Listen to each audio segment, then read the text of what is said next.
Dr. Eric Kelly III and a host of phenomenal speakers from all around the globe for this 7-day virtual event that you don't want to miss.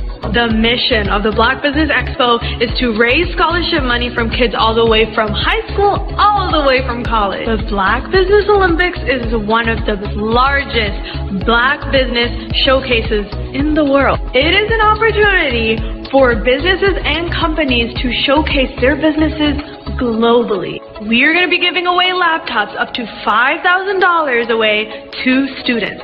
Again, I'm Olivia Appleberry, the founder of 2 Cents Finance and one of the speakers for the expo. I am so excited to see you there. For more info, go to www.blackbusinessexpousa.com or call 919-308-9090 and hope to see you there. I am Black Business.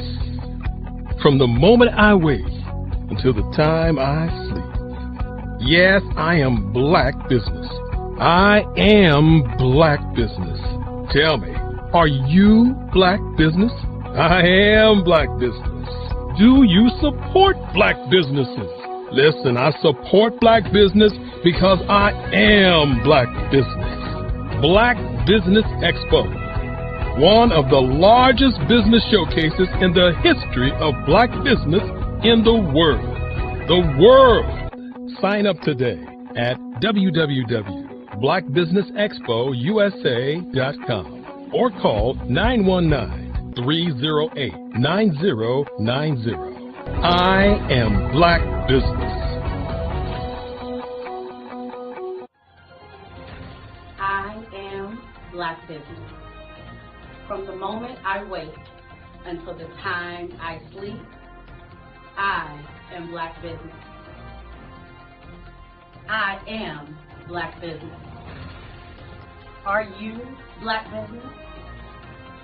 I am Black Business. Do you support Black businesses? I support Black business because I am Black Business. Black Business Expo, one of the largest business showcases in the history of Black America in North Carolina. Join Dr. Eric Kelly III and a host of phenomenal speakers from all around the globe for this 7-day virtual event that you don't want to miss. The mission of the Black Business Expo is to raise scholarship money from kids all the way from high school all the way from college. The Black Business Olympics is one of the largest Black business showcases in the world. It is an opportunity for businesses and companies to showcase their businesses globally. We are going to be giving away laptops up to $5,000 away to students. Again, I'm Olivia Appleberry, the founder of 2 Cents Finance and one of the speakers for the expo. I am so excited to see you there. For more info, go to www.blackbusinessexpousa.com or call 919-308-9090 and hope to see you there. I am Black Business. From the moment I wake until the time I sleep. Yes, I am Black Business. I am Black Business. Tell me, are you Black Business? I am Black Business. Do you support Black businesses? Listen, I support Black business because I am Black Business. Black Business Expo, one of the largest business showcases in the history of Black business in the world.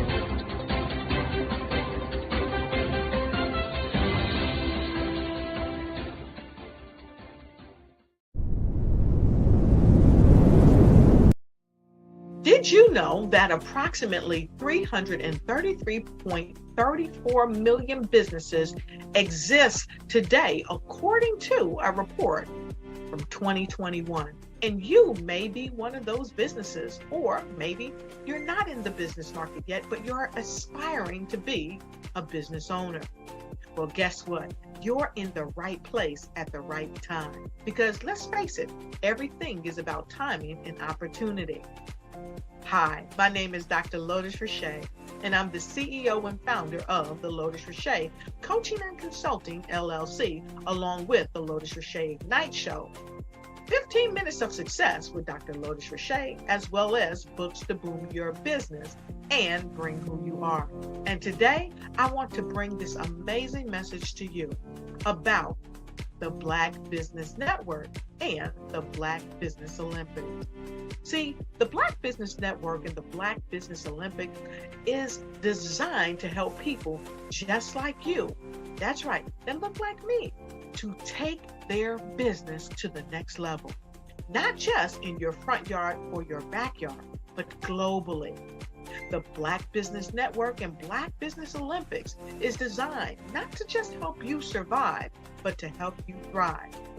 So join us today as we come together with businesses all around the world to support our students, our children, our young teens, our young entrepreneurs. What we do is we come together to help raise funds for students who are aspiring to be business entrepreneurs, who are aspiring and who are thriving in college.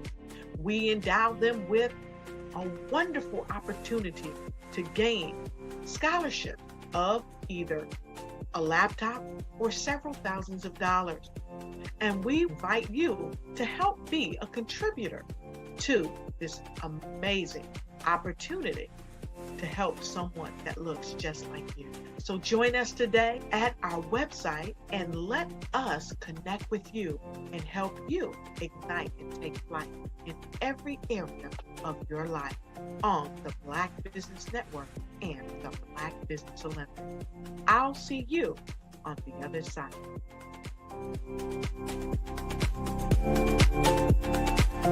I was born in a little village on the island of Haiti. Many deadly diseases pounded me. It is as if they were on a mission to end my existence on this earth. I refused to give up. In 1983, I left Haiti and came to the United States of America. And I came with $5, 2 shirts. I didn't speak any English. I came to Atlanta. I got a job. I was a doorman. I was a doorman with a dream. What I used to come on stage. I'd rehearse this moment that I'm standing in front of you. That's the power of a dream. Maybe today is the day you begin acting as if you already have it. And then step out with full force. Take a risk. No condition is permanent. Don't let your situation distract you. You are chosen. You are called. You are born for a purpose in this life.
Absolutely. So our coaching program help people that have the lack of time, that lack strategies, and lack the confidence to go after their dream life. So we help them implement tools. We help them implement, I love to leave the inherited lack of finances or the education behind finances.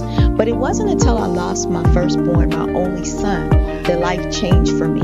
And where I was going after it all, living the corporate life, hit my 6-figure income, and living in my dream house with my dream man, driving my dream car. Wow. I nearly lost it all when I lost my son. And so I realized it only takes one financial catastrophe that can change your entire life. That's what made me start All New Beginnings. Because no matter what's going on in life, there's a new beginning. And because of that, we develop a program called Wise Minded. My little slogan is, don't just dream it, let's live it. If they want to connect with you or work with you, what is the best ways for them to be able to do that? Well, for my social media guru, you can connect with me on every single social media platform as Tanya T. Rose.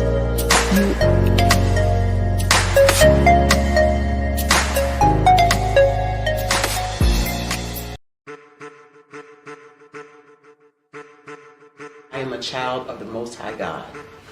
He has gifted me in ways that I could not even imagine and didn't know.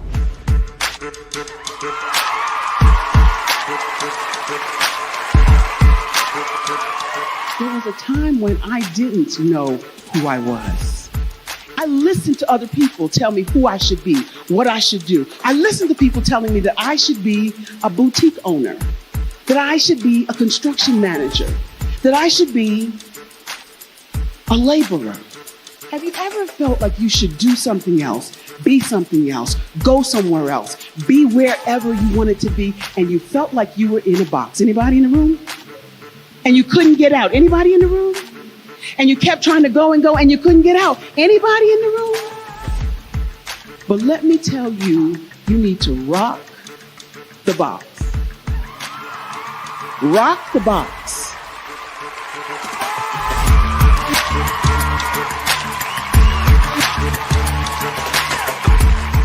I am engaging, inspiring, and empowering.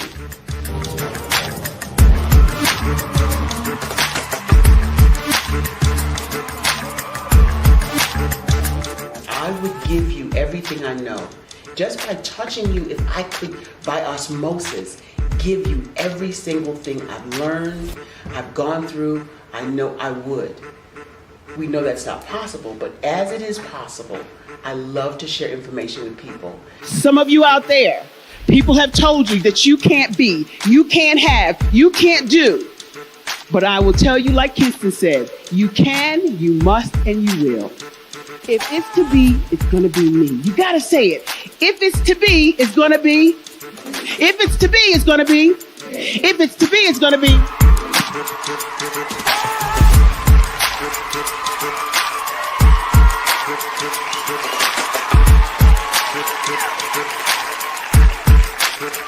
Barbara is because she believed what her mama said about her and not what other people told her.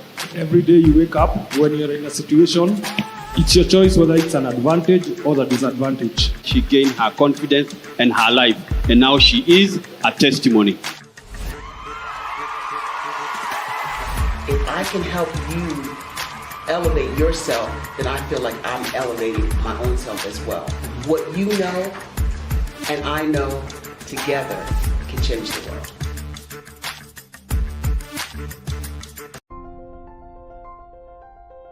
What if you could build your own city? A place where every child can find nurturing people to help them achieve their full potential. A place where every adult can access job training support. Where health education is abundant. Where social justice ruled the land. A place without limitations. Welcome. You have arrived at STEM City USA.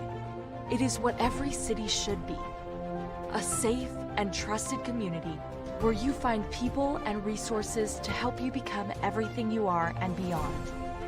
STEM City is unlike anything you have ever experienced. It is a digital twin of the world around you, only better.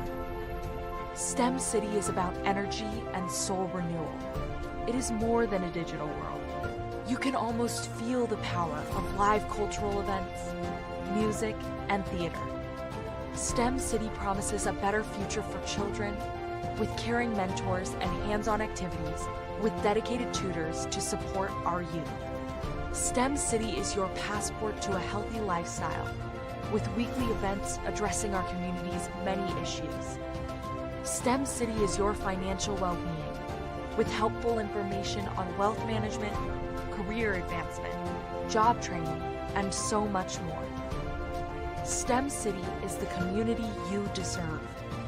It is the city where your dreams can come true. STEM City USA, a place in the sky that is accessible to all who reach for the stars.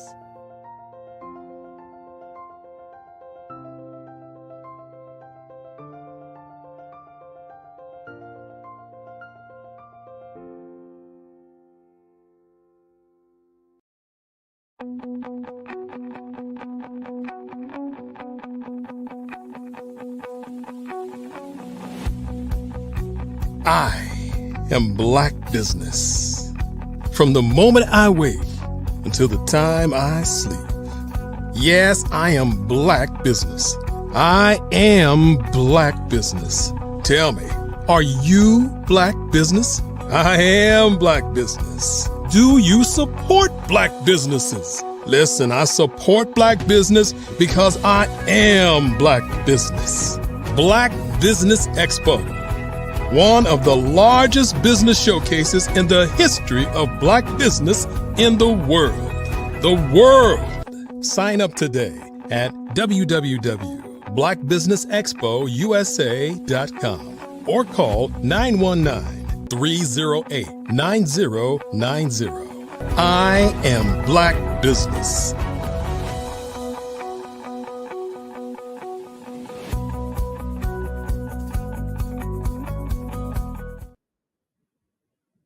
Good day, business owners, entrepreneurs, thought leaders, and corporations. Welcome to the Black Business Network. My name is Sidney Wormsby. I am the founder and owner of Huertas e Decus and a Black business growth Imagineer. Will be your business moderator for this session on the Black Business Network. And the Black Business Network is a 24-hour business network showcasing Black businesses, business owners, entrepreneurs, and thought leaders worldwide. We have speakers from North Carolina, from London, Singapore, Africa, Japan, and cities all over the United States. The Black Business Network is a global community sharing its business knowledge to empower, to inspire, and to educate businesses about business. Our first speaker in this session is Miss Nikki Curry. Miss Curry is a renowned brand visibility strategist, public relations expert, and a professional speaker dedicated to amplifying the voices of solopreneurs, entrepreneurs, speakers, and leaders. As the principal owner of the Image Brand Company and Nikki Curry Media Division for over 18 years, she has mastered results-driven publicity using proven strategies to help clients who feel unknown, unseen, and invisible in their chosen industries. Ms. Curry is a recognized expert in media and brand strategy and leadership. Her insights and clients have been featured in magazines like Forbes, Bloomberg, Entrepreneur, Yahoo Finance, and national news media outlets, including TV, radio, podcast, and national publications. She's passionate. Her passion lies in empowering women of color in leadership roles, guiding them to accelerate their careers and make a meaningful impact. A former vice president of Hampton Roads Black Media Professionals, an affiliate of the National Association of Black Journalists, and current president of the Hampton Roads Chapter Board of the Regional Black Chamber of Commerce Black Brand. She's a leader in the industry, and she combines her entrepreneurial spirit with a commitment to visibility and inclusion. Her expertise and hands-on approach have earned her a reputation as a sought-after publicist capable of turning any story into a movement. So please help me welcome Miss Nikki Curry. Hello, hello. Good morning. Good morning. Good day to you. Good morning to you. How are you this morning? I'm fantastic. Thanks for having me. Well, where are you calling in from? I'm calling in from Virginia Beach, Virginia. So do you have the cold streak that is working through other parts of the East right now, or no? Oh, yeah. Yes, we do. It's actually a little warmer today than it was yesterday. Yesterday it was kind of freezing in the morning, and the day before too. So we're getting it. definitely get in that cold spell. Well, with all of your expertise, I'm going to jump right into it. We're going to be doing a fireside chat.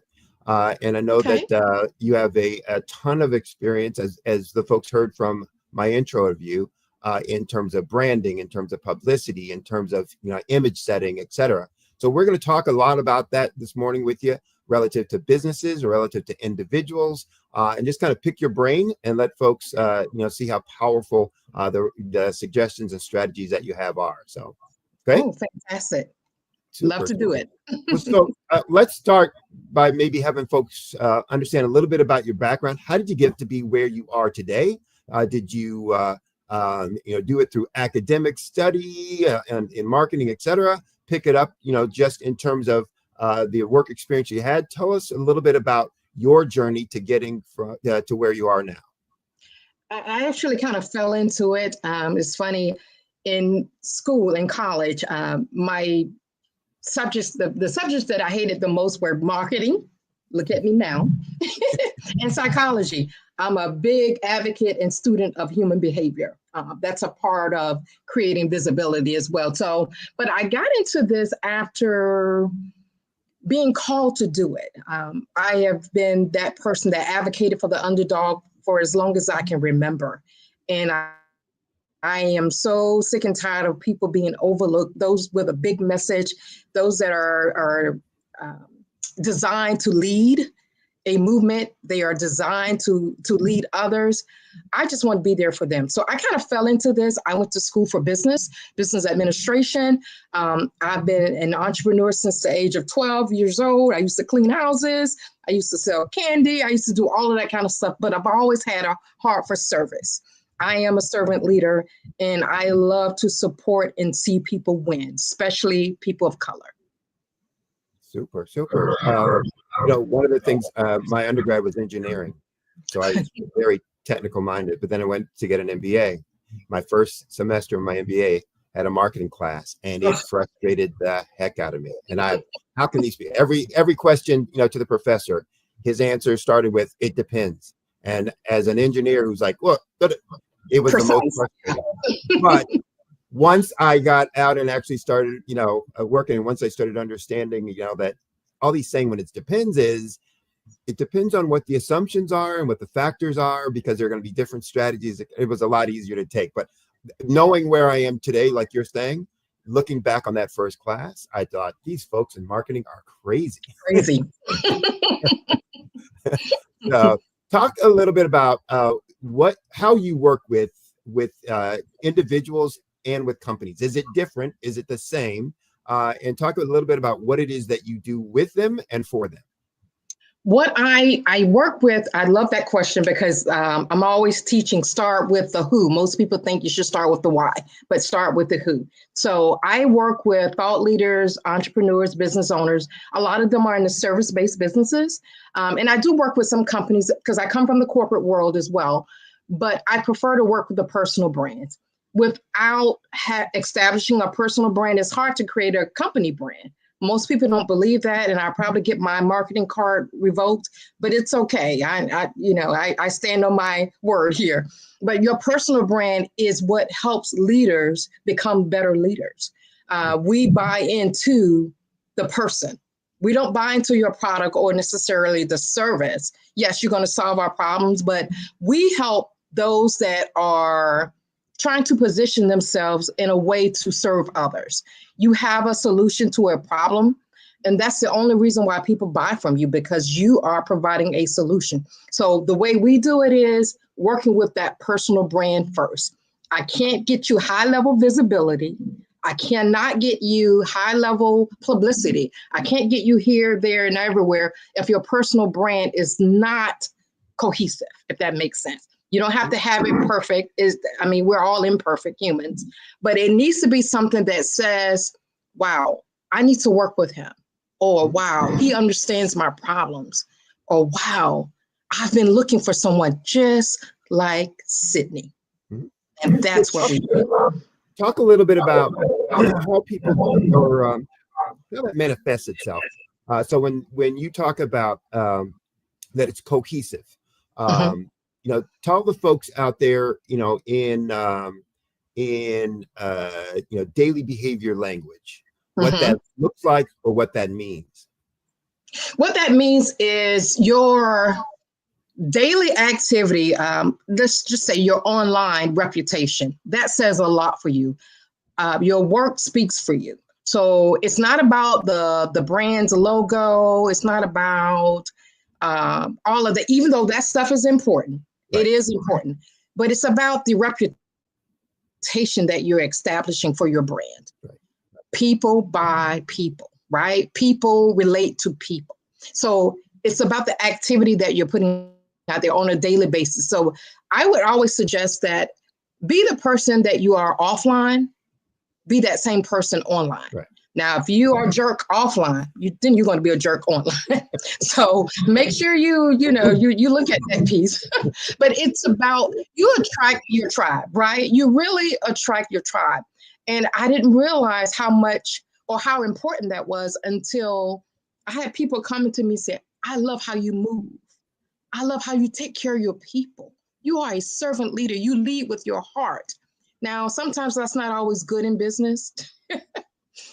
But at the same time, it attracts those people that I want to work with. So I would say a finite answer to your question is to be the person you want to attract. Be that person.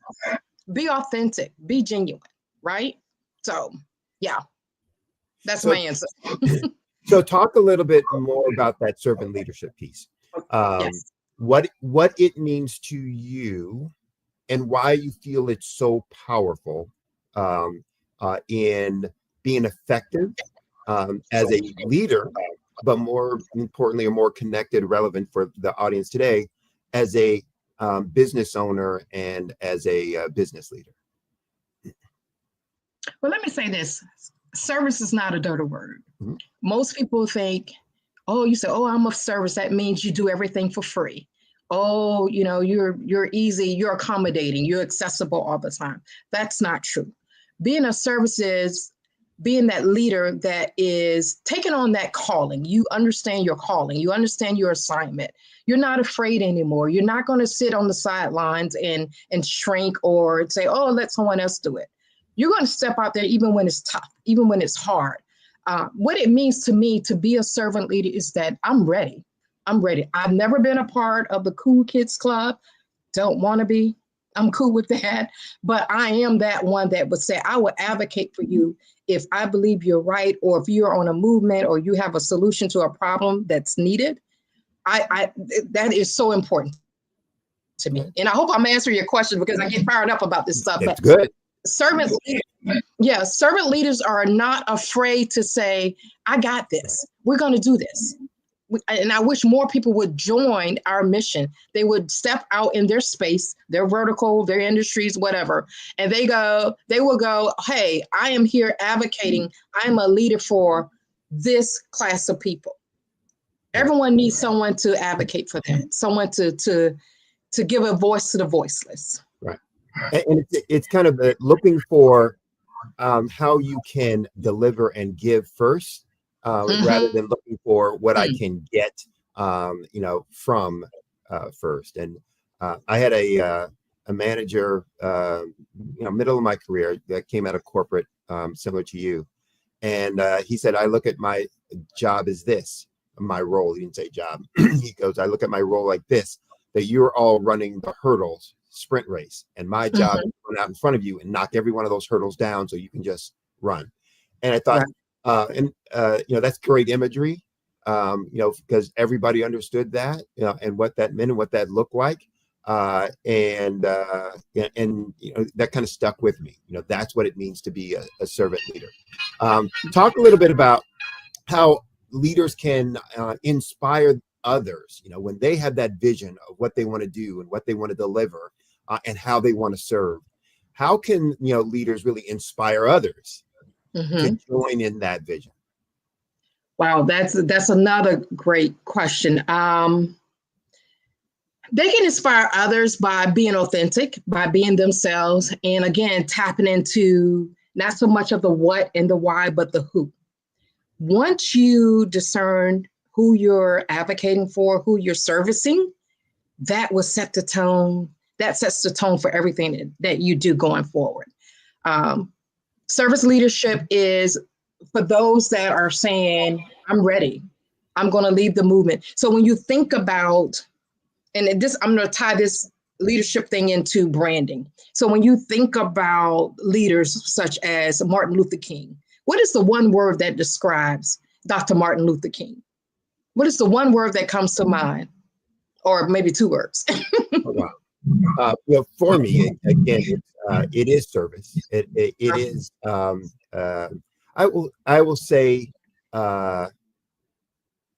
humanity, civility, commitment to others. And I mean, those are some of the words that, pop to my mind in terms of, people can always say, oh, it was about, civil rights. Well, civil rights was the way he got to, in my opinion, those other attributes. I'm just trying to, appeal to everyone's humanity, that everyone's human and to be civil to one another, So yes, civil rights will come out of that kind of thing. So for me, that's what comes to mind. Perfect. Spot on. And yes, you're right. Most people would say, if I were to ask them to describe a servant leader like Dr. Martin Luther King, most people would say civil rights. But you are spot on. Humility, humanity, service. Right. I think of him as a leader, period. A great leader as of service. And that's what it is. You have to be able to, your brand has to be able to resonate with a group of people that understand your vision and understand your wisdom and where you're trying to lead them to. You can't lead when you've never been a follower, right? It's hard to lead. You have to understand what's good for the group, not for your personal well-being. You have to understand, okay, yes, I'm a human, I have needs and all of that good stuff, but what's for the greater good? What are we working on here for the greater good? And as a servant leader and leadership for those that, and there are all types of leaders, don't get me wrong, there are all types of leaders, and I work with a lot of them, especially the visionary leaders, and I have a lot of respect for them. I am one of those thought leaders too, but that servant leader is something special about us. There's something, it's reciprocity, it's gratitude, it's humility. We're not afraid to say, hey, I just want to see you win. That's how I'm happy. That brings me joy. It's not about me. Yeah, it's not about me. No. Yeah, it's about you. Or it can be about we, but it just can't be about me. Yeah. Right. So this is bigger than me. That's why I always say it's not just a nonprofit or an organization or an individual. This is a movement. I want to build movements. I want to build movements that change the world, that change your view, I want to make you have a bigger dream, if that makes sense. I want to help you create a bigger dream. Okay, good. Now, one of the things that I find often when I'm working with some of my clients, not all, but a lot, come in wanting to do something, but not quite sure why, and which is why their business is struggling. And I, go through this, exercise with them. But talk to me about how you focus on helping leaders identify their passion, so that they can really then get committed to service of that passion and servant leadership. I should say, when I'm doing a what I call a lean in session, insight session, discovery session, whatever you want to call it. But I call it a lean in, because by the time we're done, you're not going to like me, but you're going to love me. You're not going to like me very much, because I have a way of bringing up all your stuff. And that's what it's about. Most people don't realize that a lot of things that we're doing, or things that we really feel like we should be doing, that we know to do, but we're not doing, is because we don't want to tap into the real you, or the real us, I should say. A lot of times I have my people go back to their childhood. A lot of things that we're passionate about, we're advocating for, it stems from a situation, challenges that we've overcome, things that may have happened in our childhood. I know I was going to be an advocate for those that didn't have a voice, because when I was younger, I didn't necessarily have a voice. And I got tired of that. And I knew I could do bigger things. I could do greater things. So I always tell my people in my discovery session or lean-in sessions, I always ask them, what pisses you off? I always ask them, what challenges have you overcome? What breaks your heart? These are some of the questions I ask them. I even ask them, how do you spend your time? And then they ramble off a whole bunch of stuff. And then I ask them the follow-up question, how would you like to spend your time? And they just shut down, or the tears start to flow, because they know they are designed to do more. They are designed to be a better human being. They're designed to be a servant leader. They have more to give, but they just don't know how to get started, or they're afraid of being seen, or they're afraid of being acknowledged or recognized. They don't want to come across as if they're bragging. But that's how I do it. Right. Yeah. Okay. So I think this will be a good lead into that will be a good lead into the next question, but I'm going to change how I was going to ask it a little bit. You mentioned about movements before, wanting to create movements and be a creator, supporter of movements. Talk about that first step then. What's the first step in going from a activity and interest to a movement that is long-term and lasting? Well, the first step would be to look at the big goal. What's the end result that we're trying to achieve? What is the end result? And then we reverse engineer that. We work backwards. Then we also look into what we already know to be true. What do we have in place? What needs to be done? And what's the outcome of the things that we're going to do? And that's how it's done. But the first step is to look at the bigger goal. What is it that you're trying to accomplish as a leader or as a person that's trying to create a movement? And we also look at the negative side, the pros and cons of it. We do a SWOT analysis and all that good stuff. What are the threats? What are the threats of this? Because if you do this, if you go on national television and you talk about XYZ, this is some of the backlash that you could receive. Are you ready for that? We go through every single step, the good, the bad, and the ugly. I would assume that identifying that area of passion is a part of that, what are you trying to do kind of piece, right? Yes, it is. It's the outcome, because people want to work with people that can provide results and outcomes, right?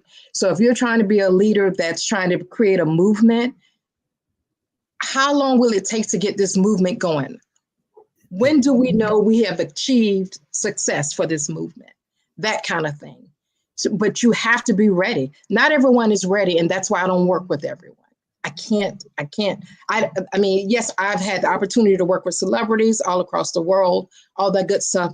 But the what we call the industry icons, or the some of the unknown, but they should be known, those are my favorite people to work with. Some of us, we're just trying to change one person at a time. We're not trying to change everybody. We're not trying to look for that person, for everyone to agree with us. Everyone is not going to agree with you. Right. Everyone is not going to join your movement.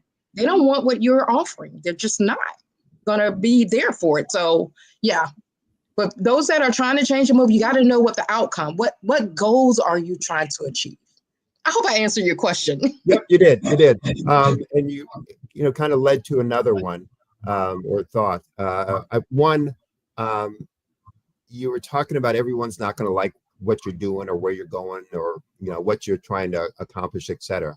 Talk about some other challenges, whether maybe the top 3 challenges that you find in leading through service and the whole servant leadership model, and how can those challenges be overcome? Some of the top 3 challenges I would say is that working with leaders, born leaders, aspiring leaders, some of them are afraid to be seen. That's one of the number 1 challenges, or they're afraid to be judged. Another challenge I see is that because you want to be a servant leader or a person of service, that you are willing to work for free so that you can feel like you're doing something. just because you're a servant leader doesn't mean you shouldn't be paid. Right. I like money. I like to be paid. I like nice things. So yeah, but that's another challenge. And I would probably say the third challenge is that most of us have not given ourselves permission to be leaders, to be seen, to be honored, to be adored. A lot of us have not given ourselves permission. So the thing to that is that everything starts with the mindset. That's what I believe. That's my perception. And everyone's have a perception. But I believe everything starts with the mindset. You cannot create a movement if you don't have that mindset to do so. Right. Okay. I'm sorry. And what was the third question? No, it was about overcoming, how to overcome. So that was it. Yeah. Yeah. So that was it. Okay. That second challenge is one I had to overcome.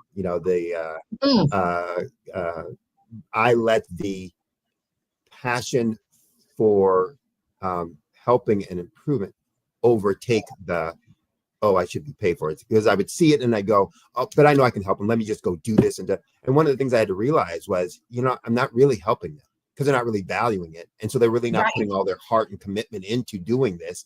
And so, yes, I'm pushing their success or I'm pushing their improvement, but they're not really, if I stepped away, it wouldn't be there. And so I had to get out of my own way from that perspective, just to say, are you really helping with that mindset if you're just willing to do it,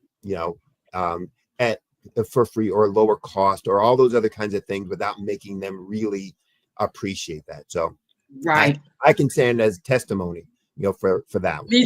Me too. Yeah. And that's why I help those people, because I believe that most of us, in the assignment that you're in, your calling that you're answering now, hopefully you know what that is, and you're really walking in your purpose and your assignment. It's because we used to be there. Right. We are most powerfully positioned to serve those that we once were. Okay, good. We are. So I heard you talk once about service-driven initiatives. Mm-hmm. Explain to the audience out there what that is and how servant leaders use that, or how a leader can use that in order to be more effective. Activity breeds activity. Let me say that again. Activity breeds activity. Mm-hmm. Let your work speak for you. People are drawn to me. I'm not this high level individual or celebrity. I'm not an astronaut, athlete, or anything like that, actor. But those that are attracted to me, they come to me because of the work. Someone is always watching you. Yeah, and I'm getting better at practicing what I preach, because I'd rather be behind the scenes, working on your campaign, working on your brand, getting that high level visibility and high level publicity, things for you, and increasing awareness around your platform. But I have to do the same thing too. I have to put the work out there.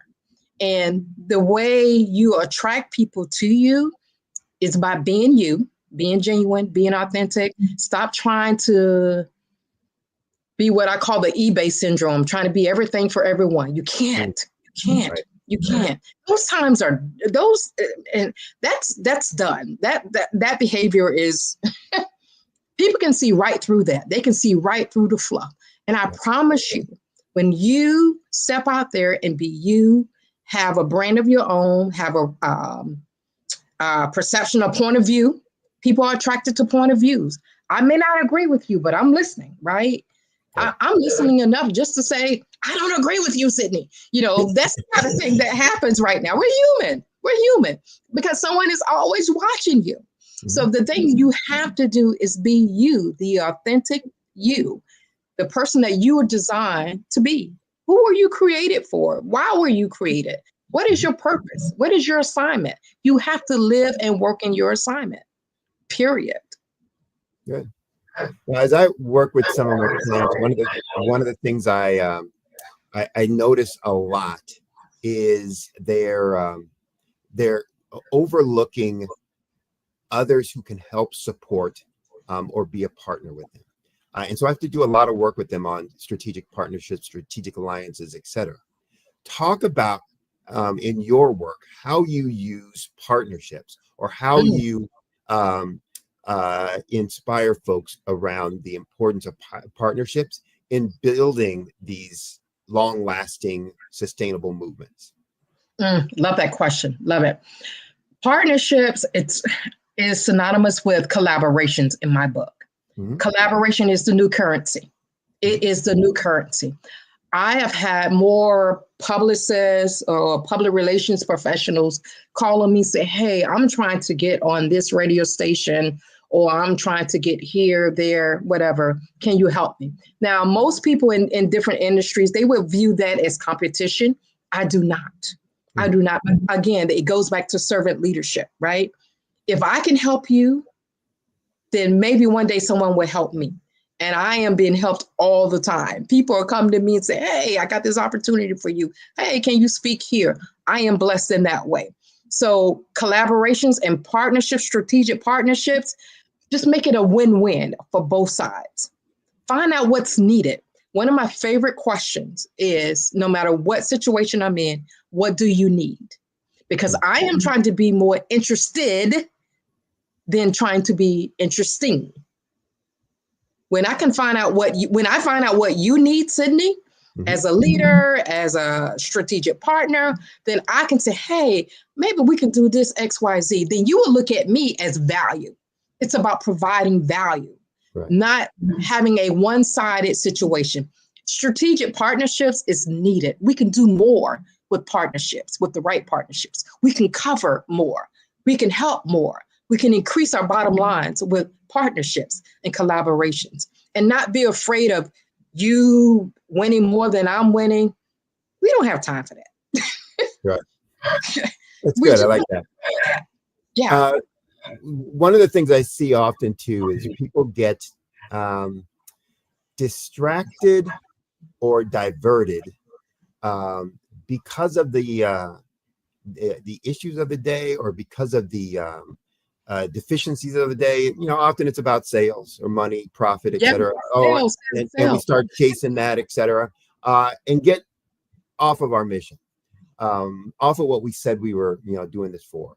And so talk about how you work with folks, or some of the advice you give folks about being able to stay focused on your mission, on the thing you committed to. Another great question. I'm going to say this.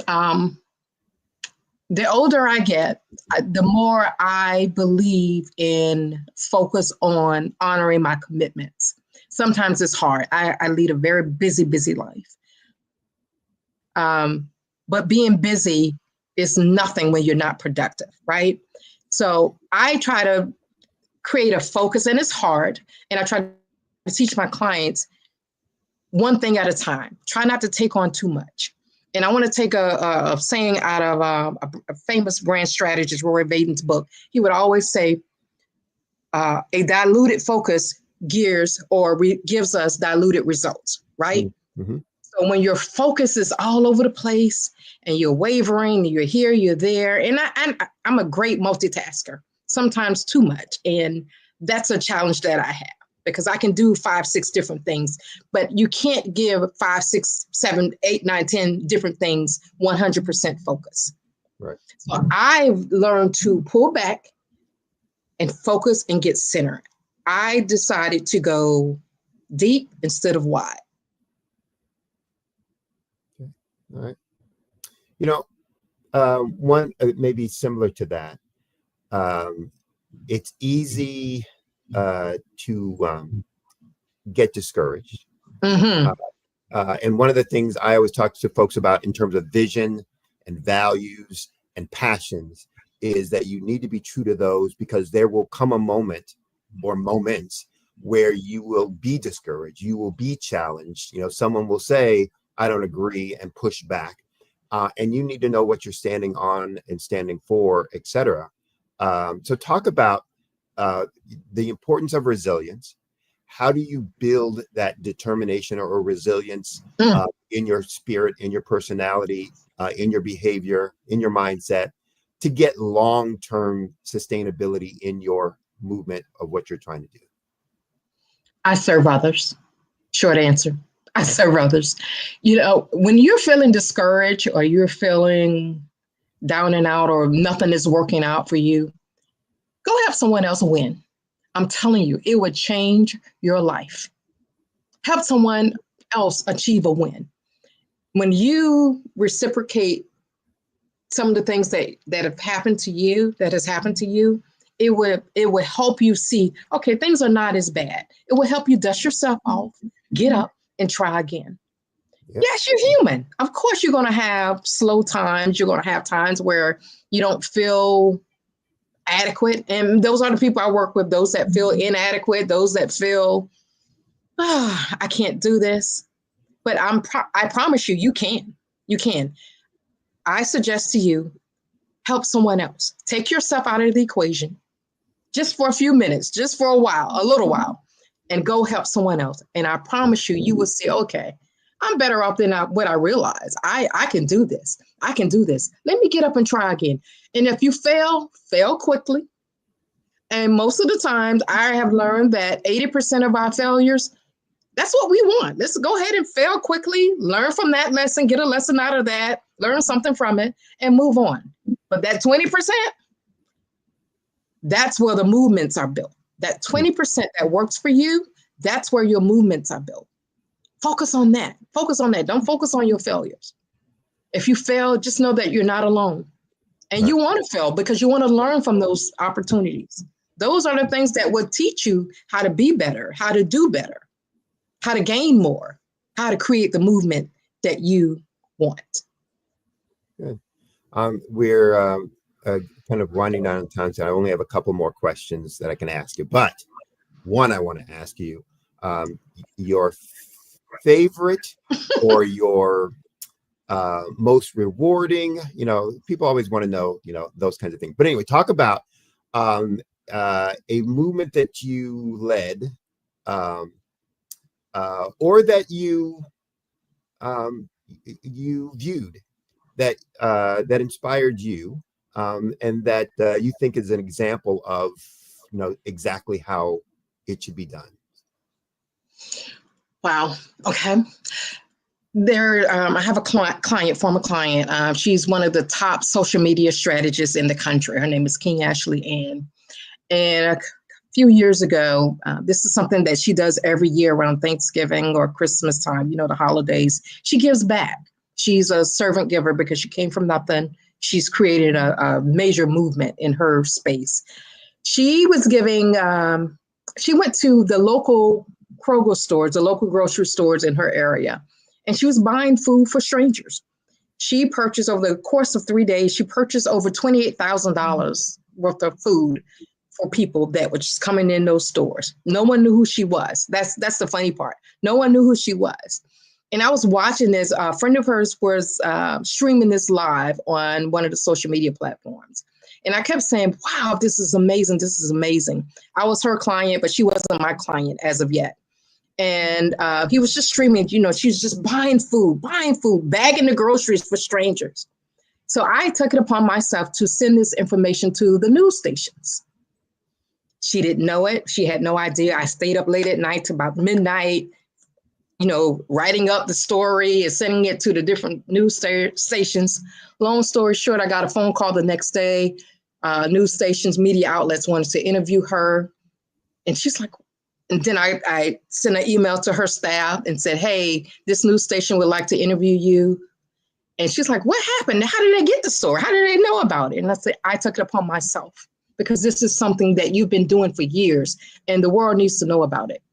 Long story short, that particular story went viral. It hit Yahoo Finance. It hit CNBC. It hit Bloomberg. It hit all of the affiliates. It went viral because of the work that she was doing. She didn't pay me for that. She didn't know about it, but I saw that as a movement to help and serve other strangers. She didn't have to do that. It was so bad that she spent so much money. American Express was calling every few minutes, like, is this real? Yeah. And the Kroger brand recognized her too as a leader for her. Yeah. So that's one of my favorite stories. I have many, but that's a movement that I was a part of. And then she became my client. So there you go. Full circle. Yes.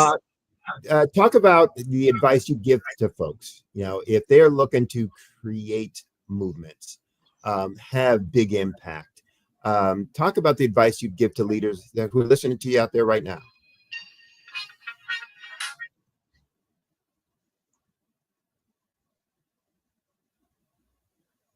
I'm sorry. Oh, I'm sorry. Again, you went out a little bit.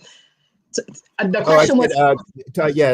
Talk about the advice you would give to those folks out there listening to you right now, about what they could do, or the best advice you could give them if they were looking to create movements, looking to create meaningful impact. I would say to those that are listening to me right now, make a decision that you want to create a movement. Get the people and the ideals in place to create this movement. Be sure, because when it gets hard, you can't quit. Create a movement, decide to create a movement that will outlive you. Create a movement that will outlive you. Allow your movement to be the legacy that you leave behind. You can do it, but you have to make that decision first to do it. Even when times get hard, even when people tell you no, they will slam the doors in your face. They will hang up on you on the phone, but be determined, be relentless, and know that this is a part of you. This is a part of your calling, and this is a part of your legacy. Just go do it. All right. Last question. Second to the last question. But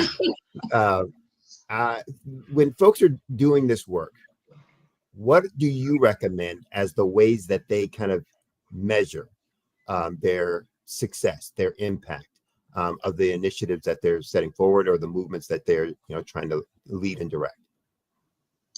I recommend that they get the feedback. Talk to your people. The movement is not about you. It's about your who. Remember, I said that. Know your who.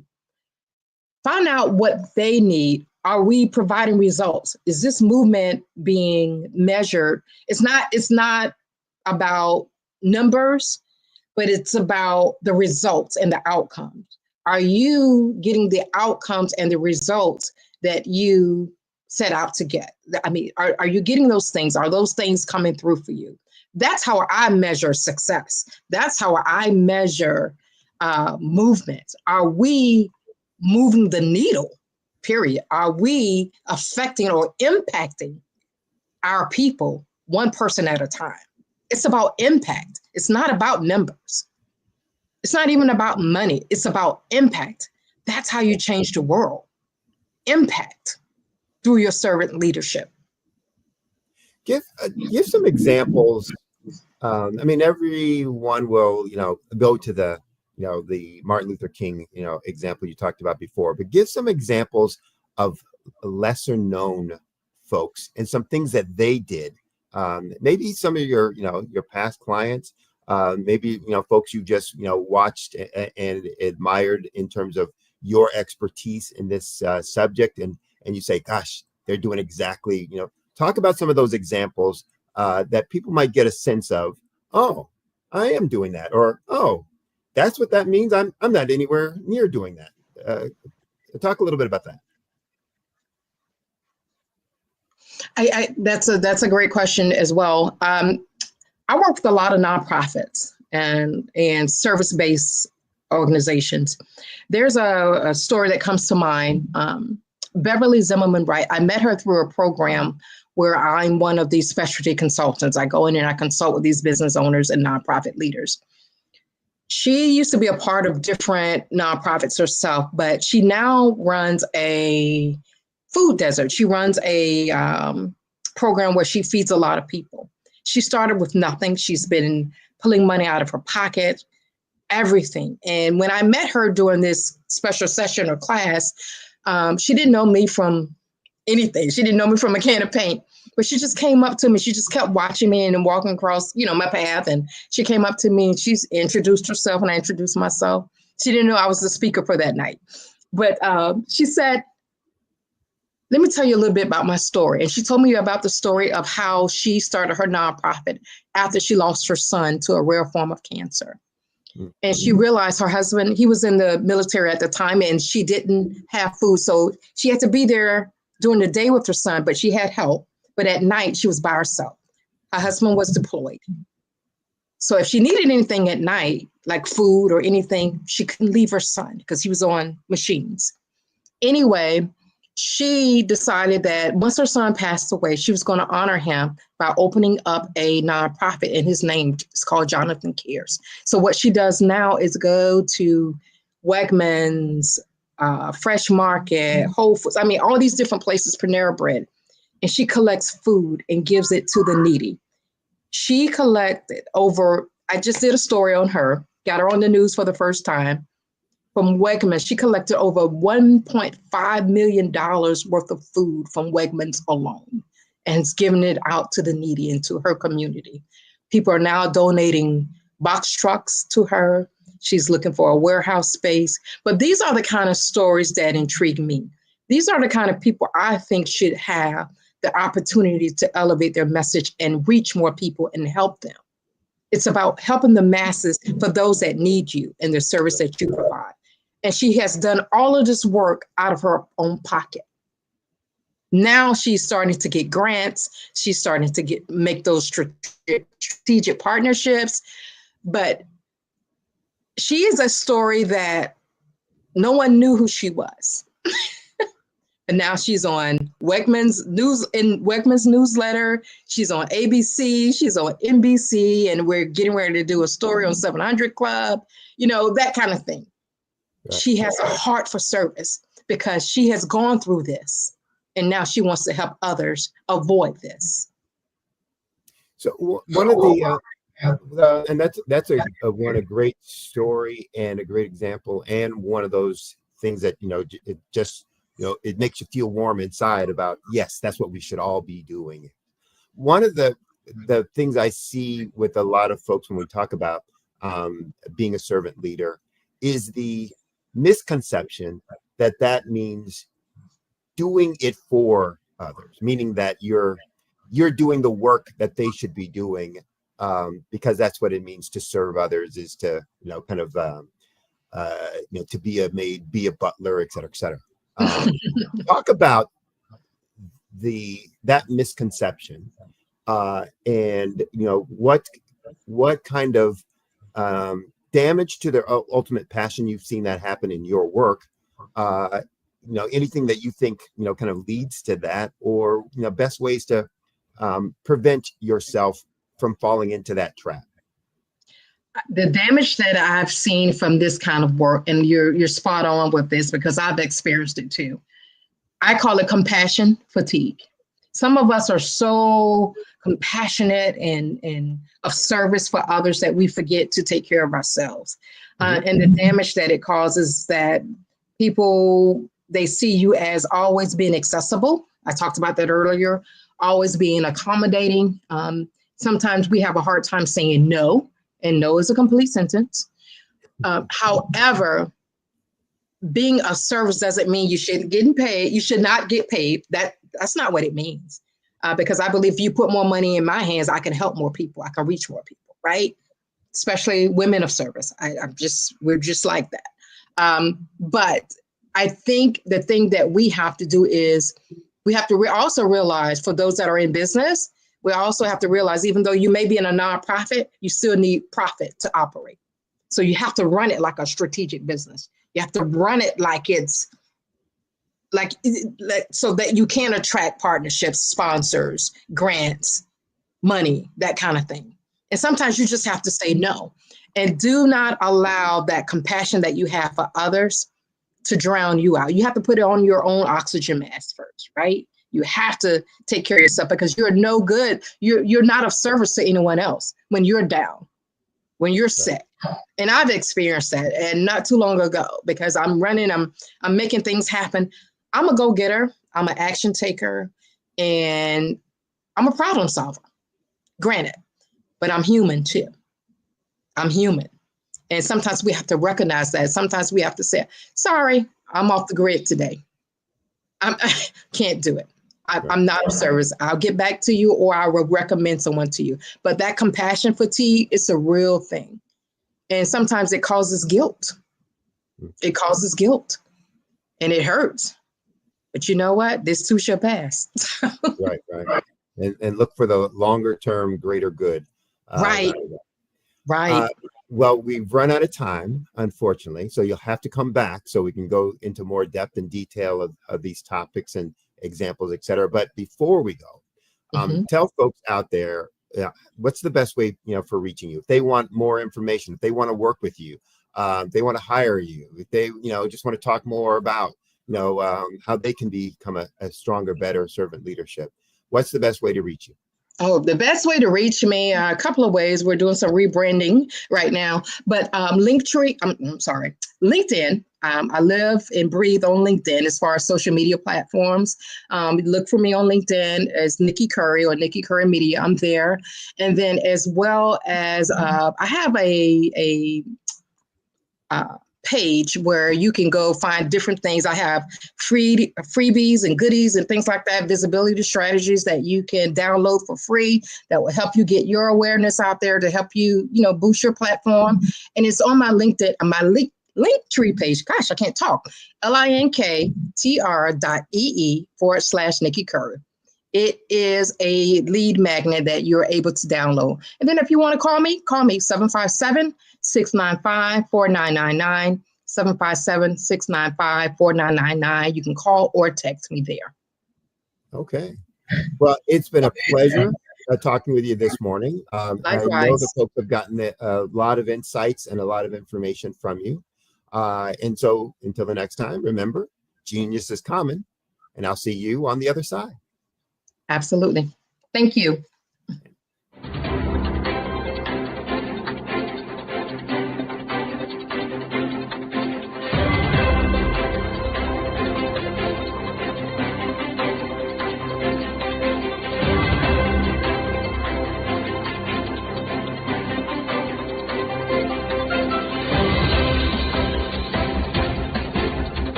Dr. Eric Kelly III and a host of phenomenal speakers from all around the globe for this 7-day virtual event that you don't want to miss. The mission of the Black Business Expo is to raise scholarship money from kids all the way from high school, all the way from college. The Black Business Olympics is one of the largest Black business showcases in the world. It is an opportunity for businesses and companies to showcase their businesses globally. We are going to be giving away laptops up to $5,000 away to students. Again, I'm Olivia Appleberry, the founder of 2 Cents Finance and one of the speakers for the expo. I am so excited to see you there. For more info, go to www.blackbusinessexpousa.com or call 919-308-9090 and hope to see you there. I am Black Business. From the moment I wake until the time I sleep. Yes, I am Black Business. I am Black Business. Tell me, are you Black Business? I am Black Business. Do you support Black businesses? Listen, I support Black business because I am Black Business. Black Business Expo, one of the largest business showcases in the history of Black business in the world. The world! Sign up today at www.blackbusinessexpousa.com or call 919-308-9090. I am Black Business. I am Black Business. From the moment I wake until the time I sleep, I am Black Business. I am Black business. Are you Black business? I am Black business. Do you support Black businesses? I support Black business because I am Black business. Black Business Expo, one of the largest business showcases in the history of Black America in North Carolina. Join Dr. Eric Kelly III and a host of phenomenal speakers from all around the globe for this 7-day virtual event that you don't want to miss. The mission of the Black Business Expo is to raise scholarship money from kids all the way from high school, all the way from college. The Black Business Olympics is one of the largest Black business showcases in the world. It is an opportunity for businesses and companies to showcase their businesses globally. We are going to be giving away laptops up to $5,000 away to students. Again, I'm Olivia Appleberry, the founder of 2 Cents Finance and one of the speakers for the expo. I am so excited to see you there. For more info, go to www.blackbusinessexpousa.com or call 919-308-9090 and hope to see you there. I am Black business. From the moment I wake until the time I sleep. Yes, I am Black business. I am Black business. Tell me, are you Black business? I am Black business. Do you support Black businesses? Listen, I support Black business because I am Black business. Black Business Expo, one of the largest business showcases in the history of Black business in the world.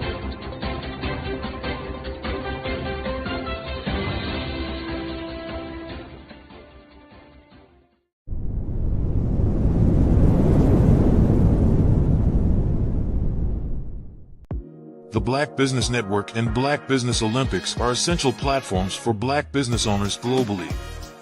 They provide the tools and support you need to succeed in today's competitive marketplace. Join us today as we collaborate together with businesses from around the world to support our children, students, and young future entrepreneurs, Black businesses and corporations. We raise funds for students going to college and young entrepreneurs who are aspiring to be business owners, and we invite you to be a contributor today. Visit the website www.blackbusinessexpousa.com to connect with and learn more about how the Black Business Network and Black Business Olympics can help you not only share your amazing business story to businesses, but also serve future generations. Hello, my name is David Jones, CEO and co-founder of the Hello LLC, where we help businesses build a culture, brand and experience, and leverage technology to pivot into Web3. Join the Black Business Network streaming live into Roku, Metaverse, STEM City, Black Multiverse Enterprises, Hulu, YouTube, iHeartRadio, Apple, Facebook, LinkedIn, Spotify, Twitch, and Google Podcasts. Tune in, turn on, and let's thrive.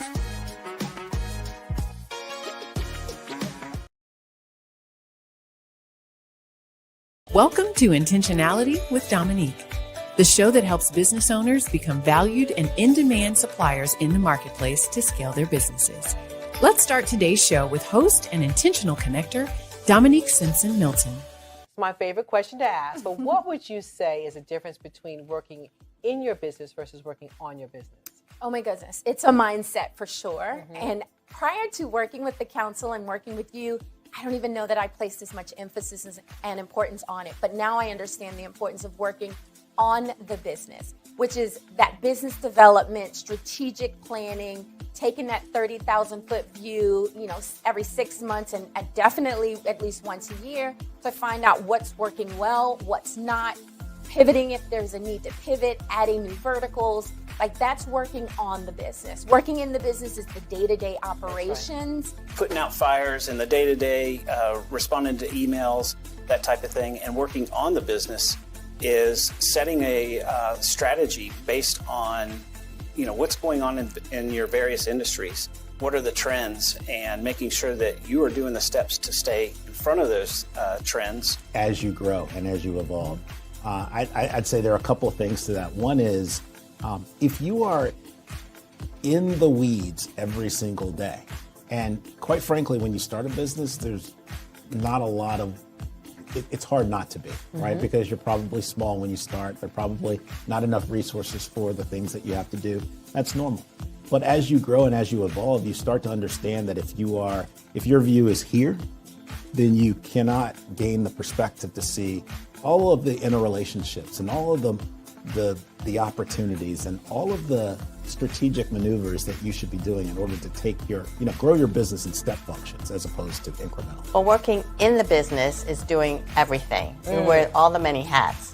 Working on the business is finding out what hat you like and then being able to put in processes, systems, people that will help complement your skills. Chasing the dollars, trying to make sure payroll is done. You have enough work to cover payroll and $2 or $3 in your pocket. The next thing you know, year after year, you're in a rat race. You never been trained to develop your business or to take it to another level. As long as I can focus on where we are going, because no one else is doing that in the company except for me.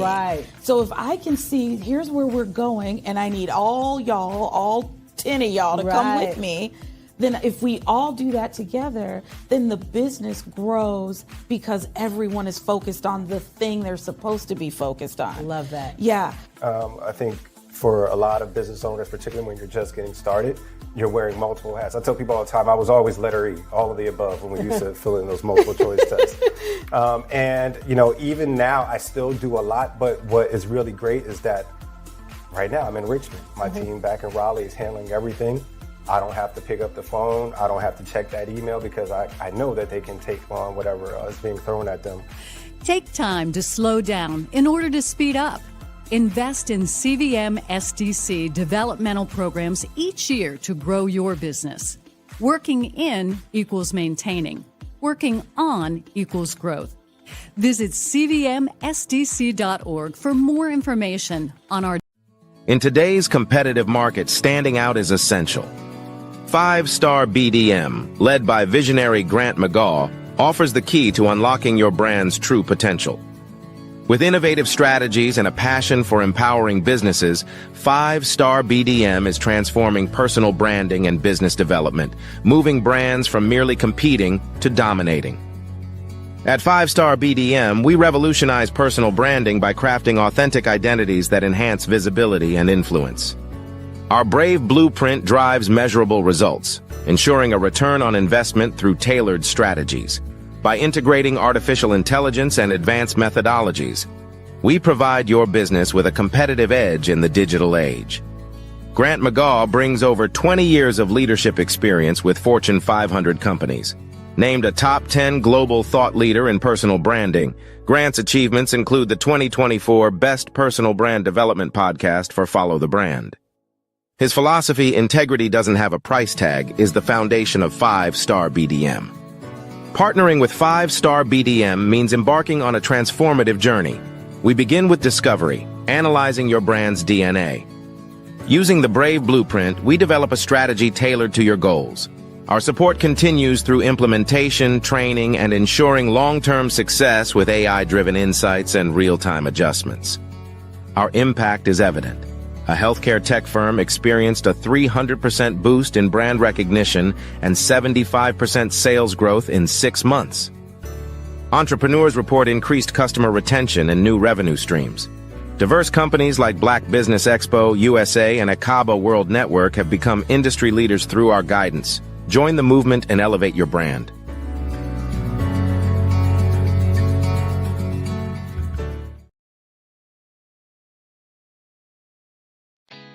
Did you know women represent just 3% of Fortune 500 CEOs and less than 15% of corporate executives at top companies worldwide?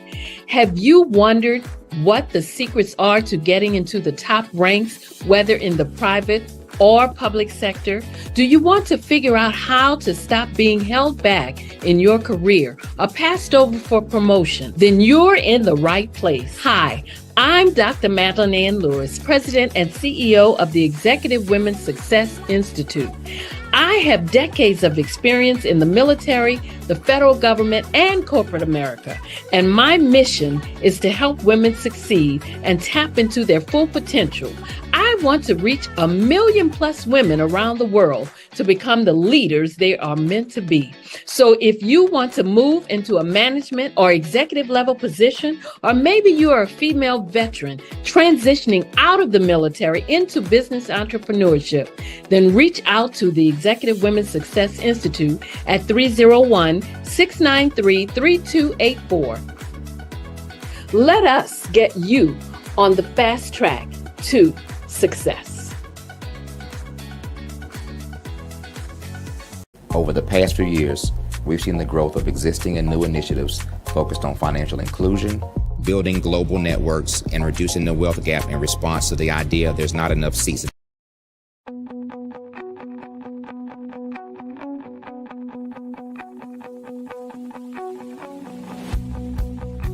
I am Black Business. From the moment I wake until the time I sleep. Yes, I am Black Business. I am Black Business. Tell me, are you Black Business? I am Black Business. Do you support Black businesses? Listen, I support Black business because I am Black Business. Black Business Expo, one of the largest business showcases in the history of Black business in the world. The world! Sign up today at www.blackbusinessexpousa.com or call 919-308-9090. I am Black Business.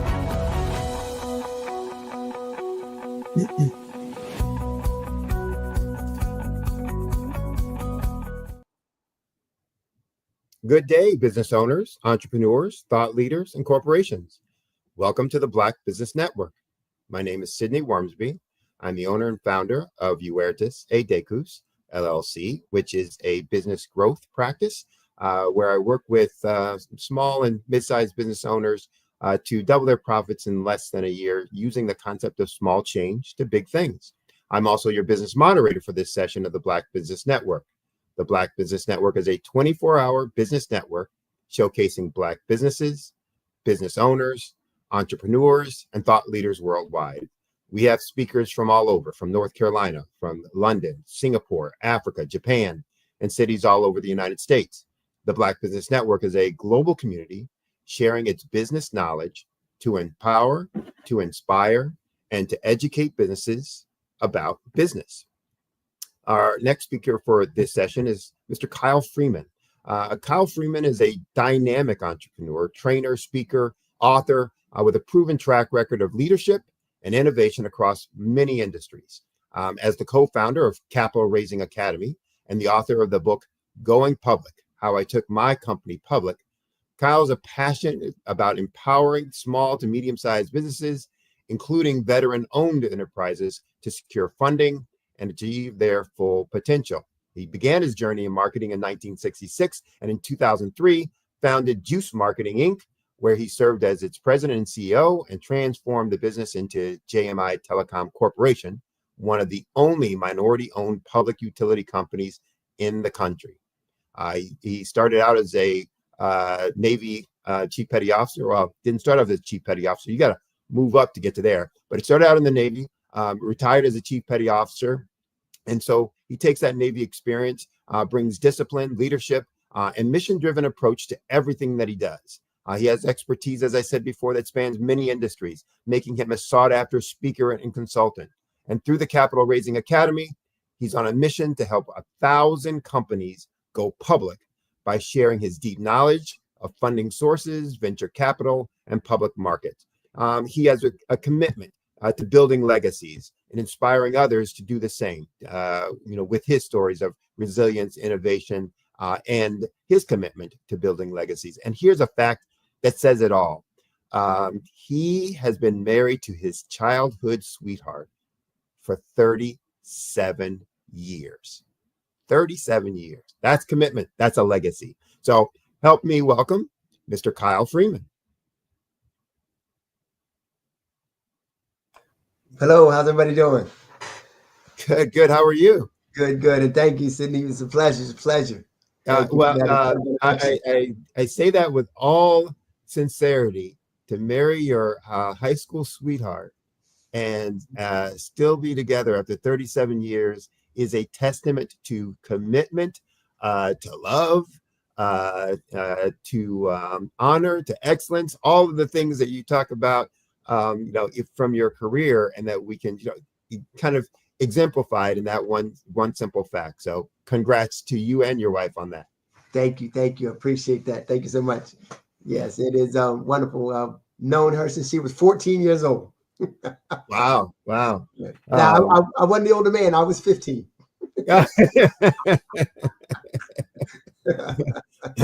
So you knew from the beginning, huh? It was truly love at first sight. Actually, you know what? It's funny. The story goes that I used to bowl with her sister. And so we had a bowling league with the church league on Friday nights.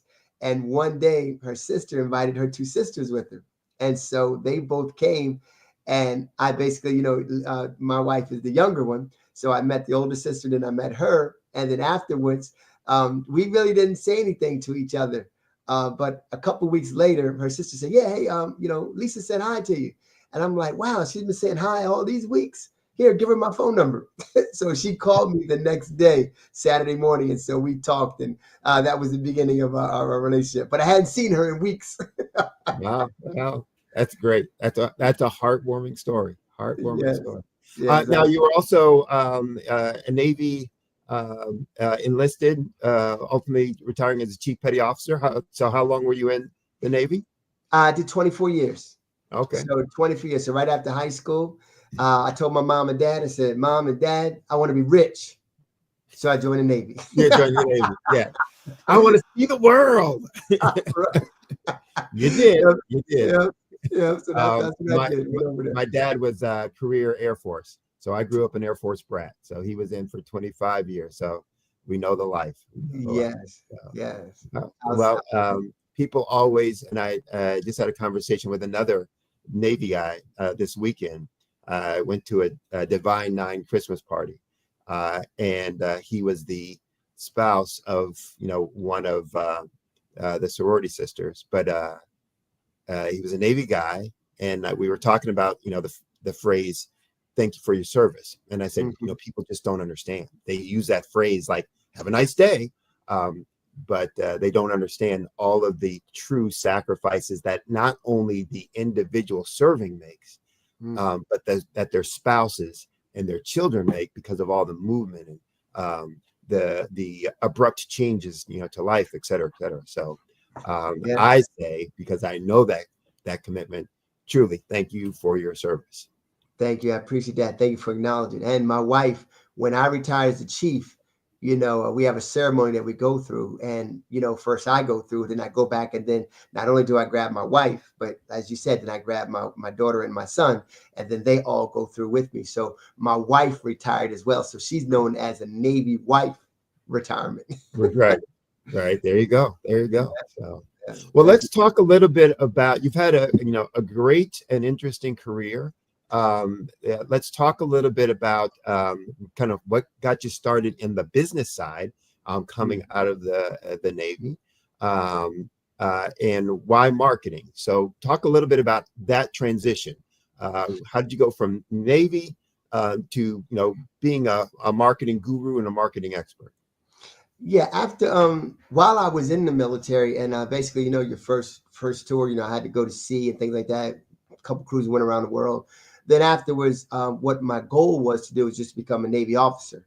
And so what happened was I started going to school. And as I was going to school, one of my buddies, he basically, and don't get me wrong, what I'm about to say about schooling and everything, but while I was going to school, he was going to insurance classes. So I'm going to school to get my, my degree in, aviation management, and, I want to be an officer. And he was going to school and he got his insurance license. And so when I finished my school, I'm not getting anything. when he finished his insurance class, he's now making money. So I started scratching my head. I'm like, hold on, wait a minute. So I said, well, hey, can I do that too? So I went and got my insurance license. And once I got my insurance license, it kind of introduced me to, back then there was a product called Flex. And so what it was mixing insurance products with mutual funds. So I had to start taking classes like, Series 6, 63, 7, and then basically that kind of introduced me to financial instruments and things like that. So that's how we kind of got started. And did you maintain your licenses or no? I still have my insurance license to today. Yeah. Yes. Talk a little bit about, maybe some of the things that you learned through your 24-year Navy career that you feel has been instrumental, critical and core to your success and that, immediately transferred, to your success, in business. Yeah, outstanding question. Being in the military, what happened was, coming out of, I'm originally from New Jersey, born and raised, and Jersey, a little bit kind of rough, things like that. But what I did was, when I went into the Navy, I remember one day I went to the exchange and I bought a shirt, and the shirt that I bought is a plain white T-shirt, but it said United States Navy. And so here it is, a kid from Jersey. I'm now wearing a shirt that probably cost, I don't know, $10, but it said United States Navy. And it took me from a whole nother a paradigm shift of, wow, I'm representing the United States. And then when I would go out there and, I had, folks that I would work under, my supervisors. And I remember one of them, remember him, to this day, Samabat.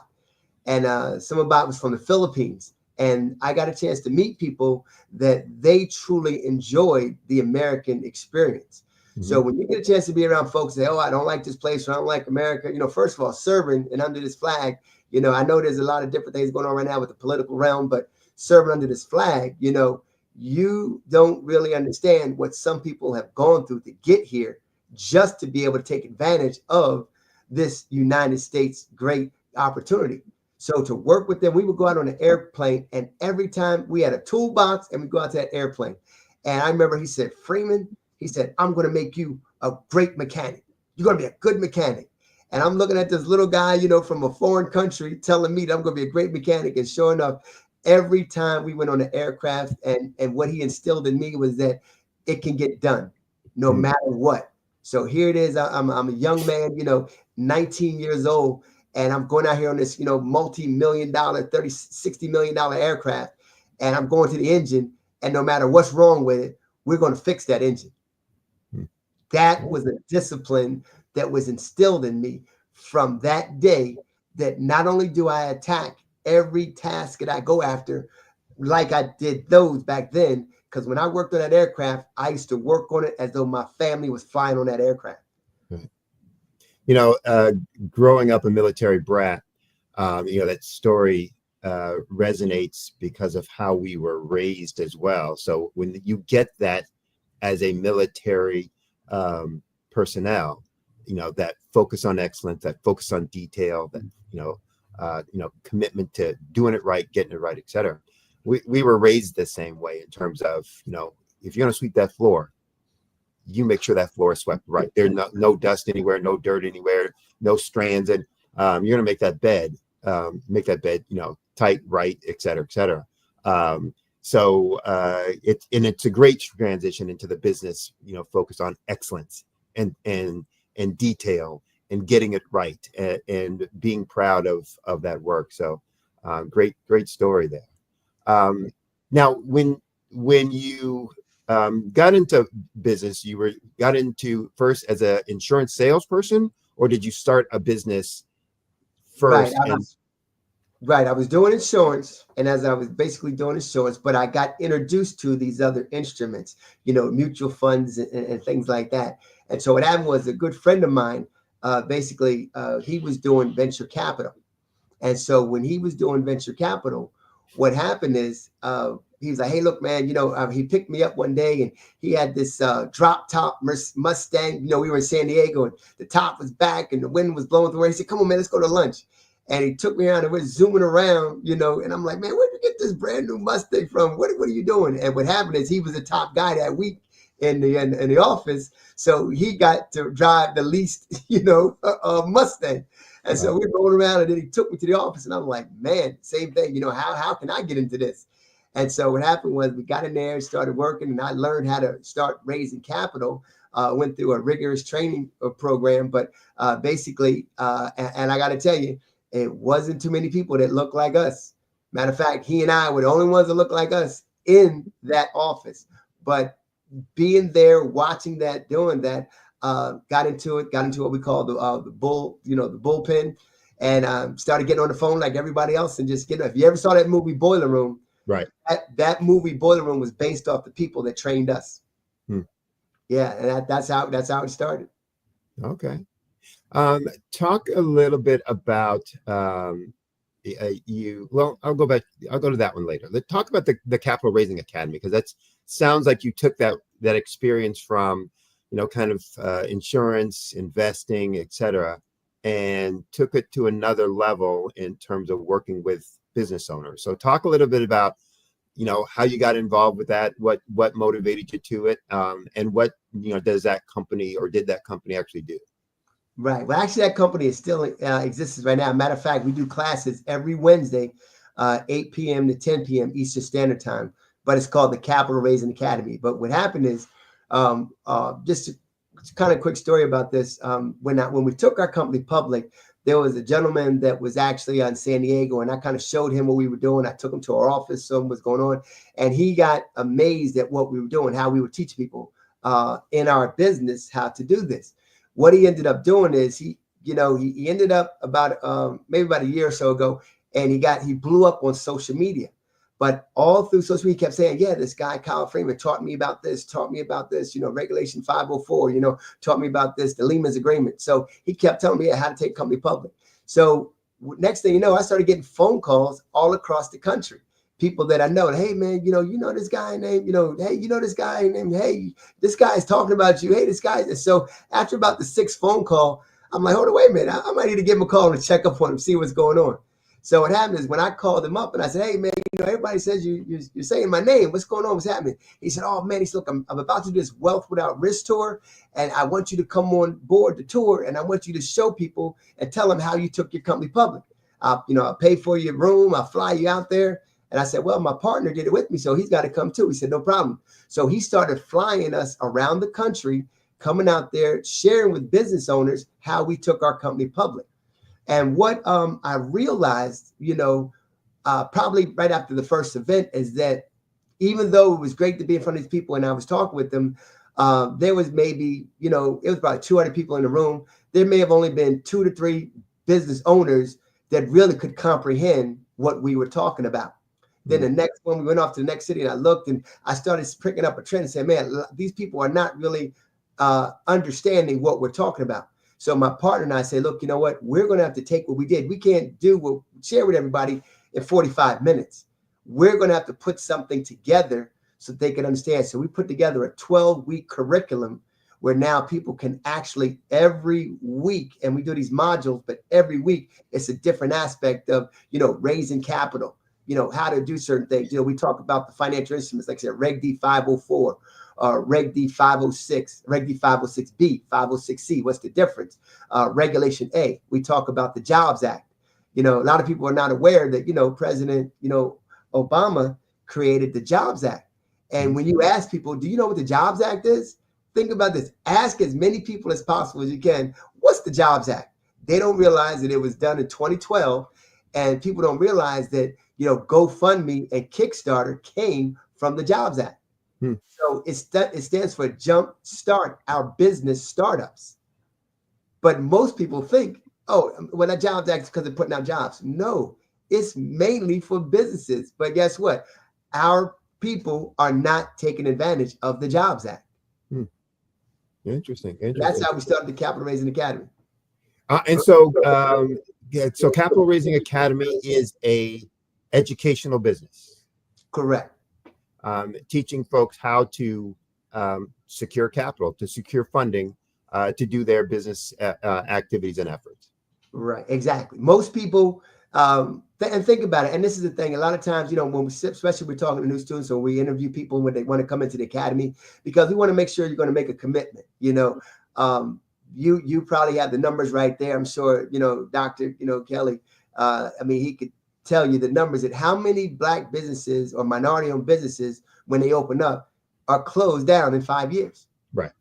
And what's the reason? Lack of capital. Lack of capital. So what do? We go to the bank, and then when you go to the bank, if you're an entrepreneur, you're a business owner, you can't get no credit. you can't get no loan. You just started your business. And right. So what happens is now, what do? Okay, well, let me try to put together a grant. Okay, great. You can put together a grant, but if you put together a grant, then do you have the nonprofit arm, or, now you're fighting over everybody. You got to jump through hoops to get that. And, are you being able to get enough to sustain? Sometimes they give you just enough to put a Band-Aid on it, but is it enough to keep you going? What we teach people is that, hey, look, we're going to teach you how to use these financial instruments.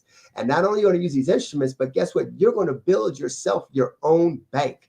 Kyle, what do you mean by that? Well, you're going to have investors. And when you have investors that invest in your project, if you feel your business is good, don't worry about the bank investing into it. Go find other people that probably going to get a better return on their money by investing in you. I talk to folks all the time, and I say a lot of people buy shares in other companies, Apple, Dell, GM, whatever. Why don't you put shares in your own company and have people invest in you, and then grow your business? And oh, by the way, if you do good, guess what? You can go back to that investor over and over and over again and again and again. Create your own bank. Okay. I do a workshop that overcoming funding obstacles, and where I talk about first and foremost that spec and that stat around failures. And it is, depending on which year you use, first year, second year, fifth year, et cetera, anywhere from 50% to 95%. So by the fifth year, typically 95% of businesses have failed. And like you said, access to capital. So teaching folks, one, why did they get to decline? What are the problems with an application that will, cause it to decline, and what can you do to, overcome that? And what are some alternative funding options? Which it sounds like, that's what Capital Raising Academy is about. It's like showing them the options. Here's some alternatives, some different ways of going about it. That's exactly right. And most of the time, we as a people, we have not been introduced to these instruments. There's an article in the USA Today, and it was written in, I've got 2000 or something, and it says, retirement for African Americans and Latinos is bleak because we don't have access to certain things. For instance, like in neighborhoods, most of the time in our neighborhood, we talk about the dollar and how the dollar, doesn't go through our neighborhood. Basically, it goes right to the check cashing place, and then after that, it's out the neighborhood. Why do other communities have instruments or have things in place to keep that dollar, recycling that dollar over and over and over? And that's what we teach folks. We just make sure they understand it. A lot of times they'll start a business and great, you got that entrepreneurial spirit or whatever. They haven't taken class one. They know nothing about a business, but they do know probably how to make a widget, a gadget. They probably know how to go out there and sell, because we're the best salespeople. We'll sell anything. And guess what? We're the ultimate consumers. We as a people, we be a gross national product, probably the 9th in the country.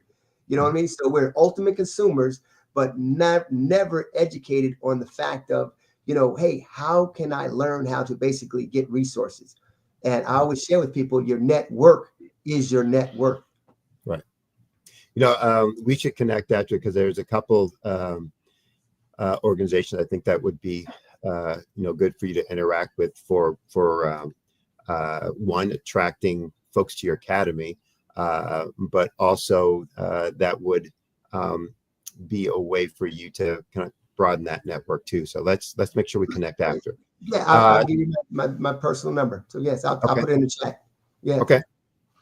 Talk a little bit about where do you find folks for the Capital Raising Academy education series? So is it that you go out and market it? Are folks reaching out to you? Talk about how you attract them and recruit them to your program. Outstanding. What we do is we basically we do what you call a podcast. So every Thursday night we do a podcast. It's free. People can get on. They can log in, and basically, then we just talk. We have conversations just like what we're doing right now. So we just teach people and talk about real live situational events. They might ask us how we got through certain things, or ask us certain questions about, well, how would you handle this? Or how do you go to this direction? And we just kind of go through that and share with them. And so it's about an hour, but every Thursday night, then they can go back and they can actually click on, see some of the past podcasts that we've done. And then we just basically, if you're interested, get enrolled in the academy. You can go there. And then in March, matter of fact, March 29th to 28th, we're doing a live event here in Charlotte, North Carolina. So we're actually going to do an event where we're going to have a Friday night meet and greet, get a chance to talk to everybody, meet folks. And then we're going to go through an all-day session from 9 to 5, just teaching, breaking down some of the things that we go through, and just teaching about how, again, most businesses just don't understand, and especially our people. We didn't go to Wharton School of Business. We didn't go to Duke or Harvard Business School. So, we opened up shop. We probably took money from, we bootstrapped it. What is it? Money from a 401k. We probably, went to our savings account, or we probably had, what would you say? You might have, again, wrote a grant, or you tried to take a second to get some help. Or strung a few credit cards together to... Right. Everything that you should not do. Right. Right. And what we teach people is that, I actually, I got a chance to, when I got into venture capital and I started raising capital for other people's companies. And I just hate to say it like this, but I'm sitting up and I'm looking, I'm like, man, you know what? My partner and I, look, we can do this. We're not, too numb to not being able to put something like this together. And all the other people that we were working with, he's prior military too. Matter of fact, he's Air Force. But all the other people we were working with, they were just stuck on the fact of, hey, we're just going to raise capital. And to this day, here it is 20 years later, that's all they really still do, just raise capital. So they're lifelong venture capitalists. But what my partner and I did is I got a chance opportunity to sit down with the gentleman who I bought my first shell from, a public traded shell. And he used to be a stockbroker. And he said to me, he said, hey, Kyle, he said, you know what?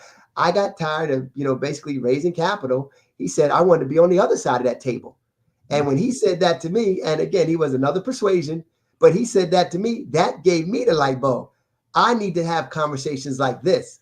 Why am I on this side of the table? So we started seeking out. And then, I signed a 5-year deal with a $125 million company out of Louisville, Kentucky. I became the master agent, and that's what started us off. Now that we had this deal, I started raising capital on my own deal. Super.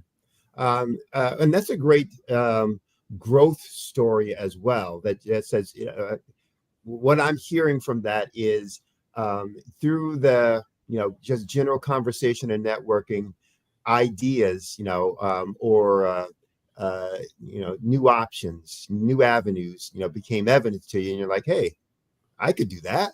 Why not? If he or she can do it, why can't I do it, et cetera, et cetera. Is that, kind of the approach there? That comes back from that military, man.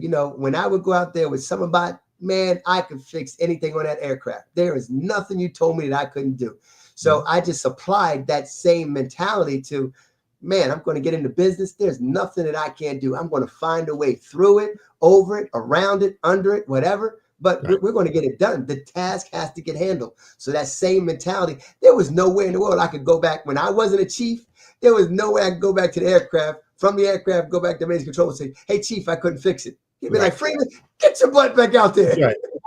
Don't you come back until the sun sets or till that aircraft is fixed. Yeah, failure's not an option, right? Not an option. Not an option. Talk a little bit about the advice you give to those who are seeking capital. So coming to you, or folks like you, or others out there. What's some advice you would give them as to what they should do or shouldn't do when they're seeking capital?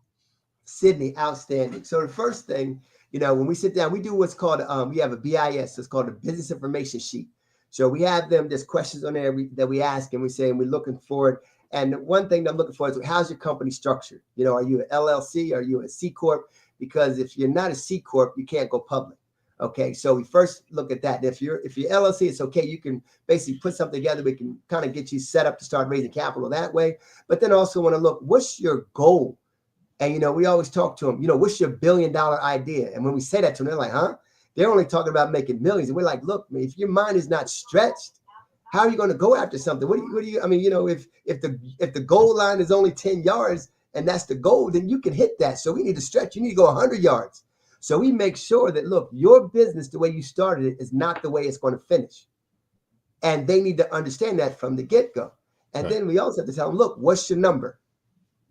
And then we'll say to them, what's your number? They say, what do you mean? Yeah, what's your number? What's the number that if somebody gives you for it, you're going to sell your business? And they've never thought about that. They're like, what do you mean? Every business should be meant to be sold. And you're going to have a number. And they're like, well, I never thought that far. Okay, go ahead. Well, call me when you get that number. Because if you don't have a number that you could get sold on, I can't help you raise any capital. That's such a great point too, Kyle. When I'm working with folks, one of the things, I'm a vision to value. That's my credo. I'm going to take you from your vision to creation of value, both, the value of for your client or customers, but also, your profitability, your personal worth value. But when I start asking them the question about, where do you want to be a year from now? Where do you want to be 5 years from now? The embarrassment they often have with, well, I don't want to, I guess it's like, whoa. Why are you playing small? Why do you think from your experience, is that something you see common? And if so, where do you think that comes from? And, what's your advice to people out there, to kind of get past that, get over that? I always use the phrase Thomas Edison, Albert Einstein. He said, the mind that created the problem is not the mind to solve it. One of the things about we as business owners, we as a people don't understand, you need to have a coach, and you need to have somebody that's not going to sit up there and just always sweet talk you and tell you about good things. So if you don't have anybody, a mentor, somebody pushing you, stretching you, then your business is going to stay stagnant or it's not going to grow. So when I meet with the business owner, whatever, I'm trying to take them to the next level. And if they want to go next level with me, well, the first thing that, I need to share with them is that, look, I'm going to introduce you to investors, and they're going to want to invest in your company. You cannot talk to them like you're trying to sell your product to them. They're not a customer. They're an investor. Right. So what do they want to know? Exactly. What's an investor? They want to know, what's your ROI? You know what I mean? Where are you going with this? Okay, this is where your business is right now, but where are you going 6, 7, 8 years from now? And if you can't answer those questions today, that's okay. But we're going to make you understand, let's get these questions answered. I'm going to stretch you and make sure that you're going to think like that. And if you don't, then I'm not going to be able to work with you. Yep. Because I'm going to be like, now you're going to be like the rest of these businesses, and you're going to be out of business in 5 years. Yeah. I do some work with, so as a business coach, I do some work with folks getting their pitches ready for a couple of these, investor platforms. And it is amazing, the point you just made. It's like, you got 2 minutes. Why are you giving me all this information about, this feature, this function, that is like, you're talking to, capitalists, venture capitalists, investors, et cetera. You haven't said anything about, the market opportunity, the return on investment, et cetera, et cetera. So you really have to, kind of help them navigate that whole mindset and to understand who's your audience, who are you speaking to? Right. You mentioned, or I mentioned in your bio, telling to folks, you've written a book, Going Public. What, and based on our conversation, I imagine the answer to this, but, what was the inspiration for writing the book, and what was, what did you kind of use the book or hope the book would be in terms of the impact on others? Right. That is a great question, Sydney. That's a great question. What happened is after, we took our company public and we became a public utility, all the experiences, everything that we went through, at the time, I'm in it. So I'm not thinking anything about it.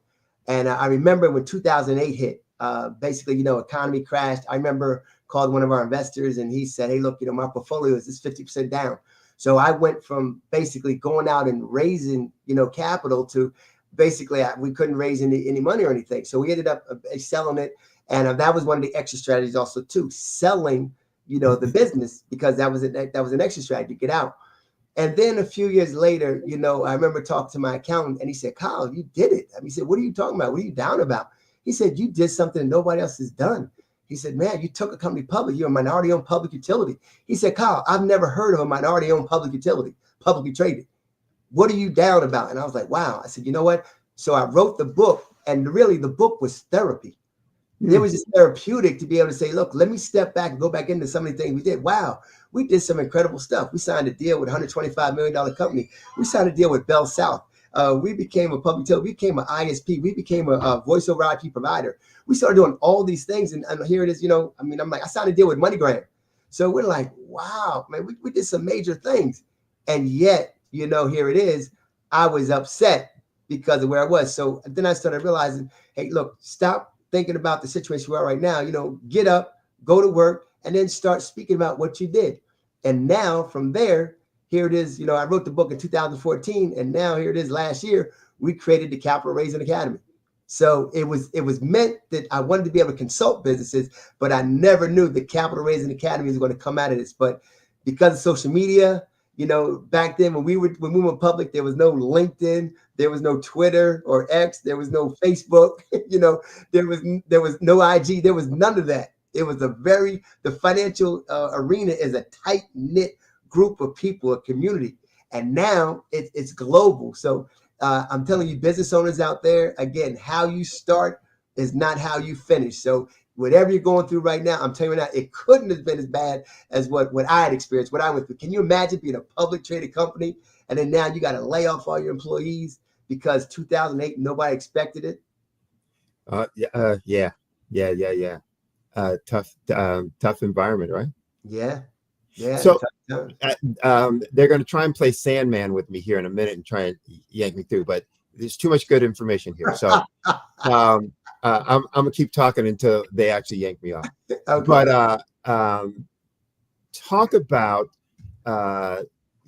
for somebody wanting to go public, and I'm going to make it broader, looking for funding, because there are some folks out there that says, hey, I just like to get a loan right now.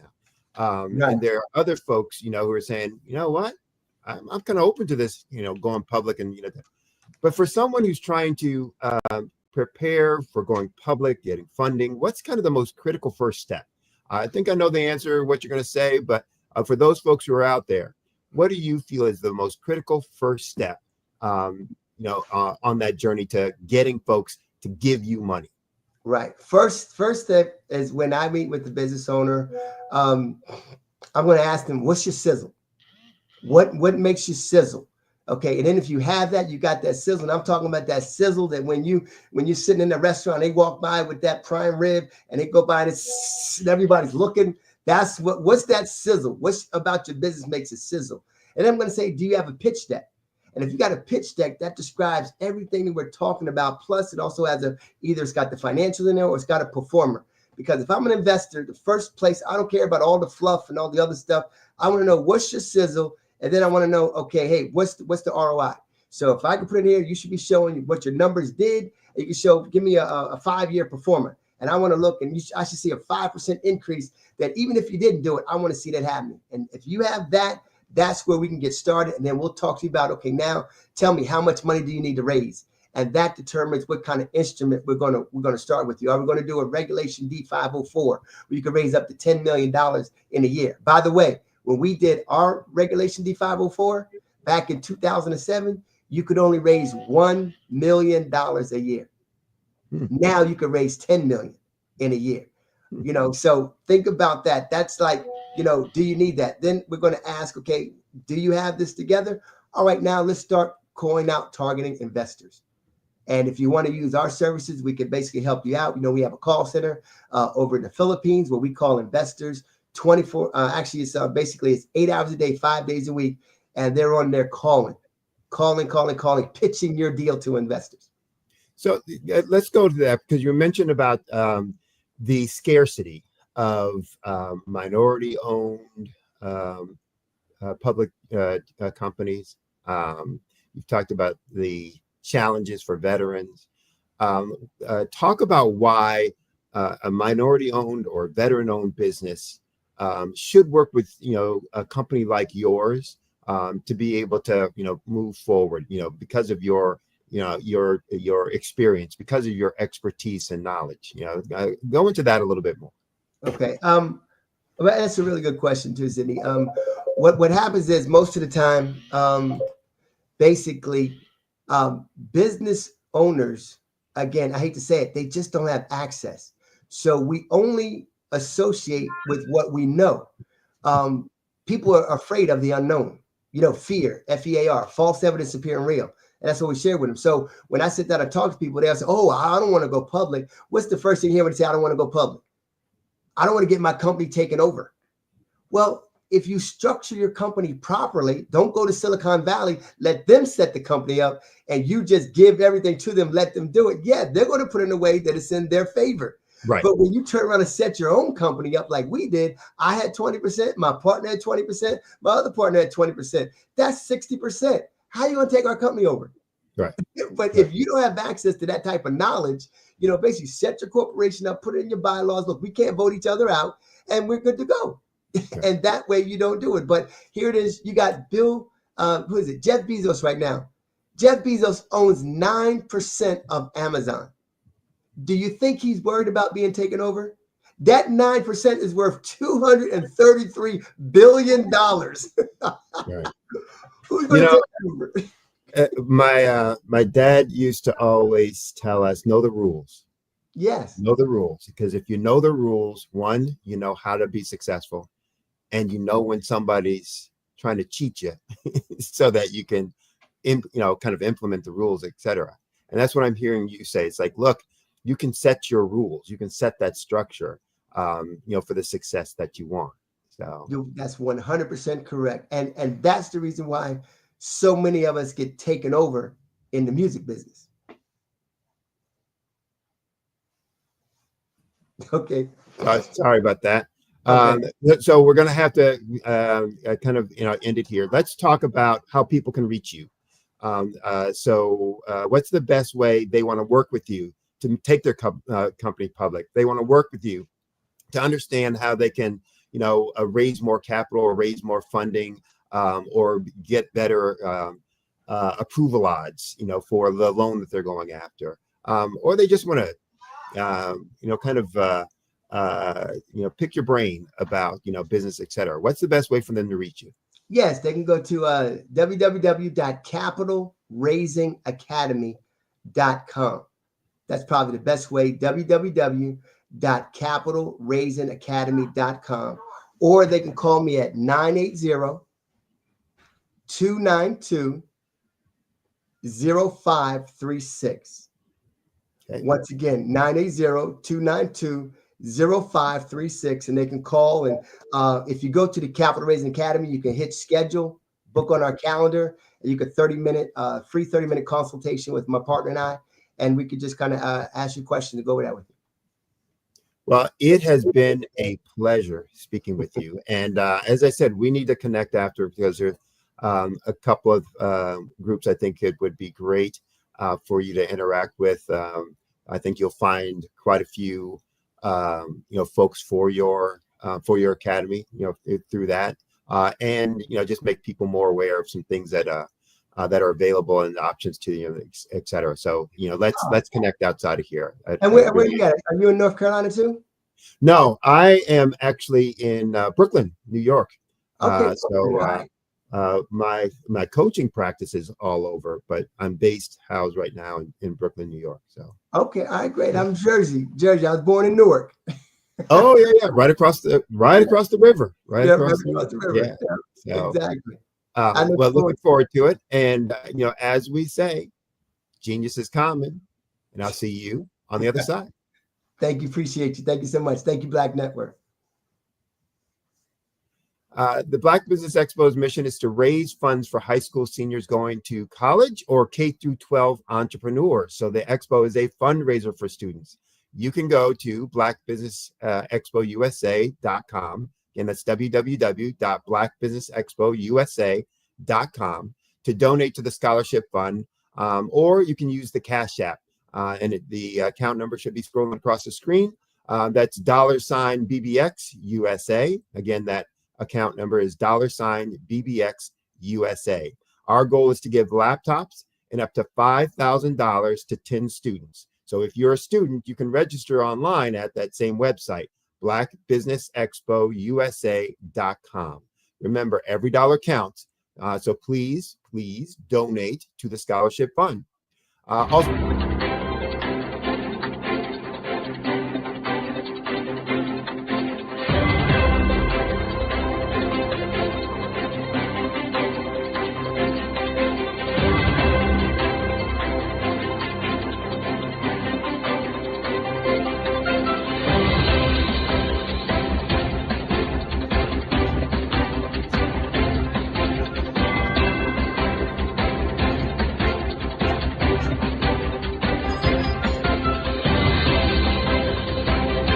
hello.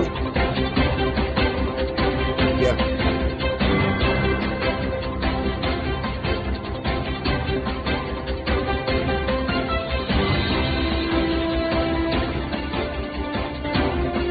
Okay. All right, and Join Dr. Eric Kelly III and a host of phenomenal speakers from all around the globe for this 7-day virtual event that you don't want to miss. The mission of the Black Business Expo is to raise scholarship money from kids all the way from high school, all the way from college. The Black Business Olympics is one of the largest Black business showcases in the world. It is an opportunity for businesses and companies to showcase their businesses globally. We are going to be giving away laptops up to $5,000 away to students. Again, I'm Olivia Appleberry, the founder of 2 Cents Finance and one of the speakers for the expo. I am so excited to see you there. For more info, go to www.blackbusinessexpousa.com or call 919-308-9090 and hope to see you there. I am Black Business. From the moment I wake until the time I sleep. Yes, I am Black Business. I am Black Business. Tell me, are you Black Business? I am Black Business. Do you support Black businesses? Listen, I support Black business because I am Black Business. Black Business Expo, one of the largest business showcases in the history of Black business in the world. The world! Sign up today at www.blackbusinessexpousa.com or call 919-308-9090. I am Black Business. I am Black Business.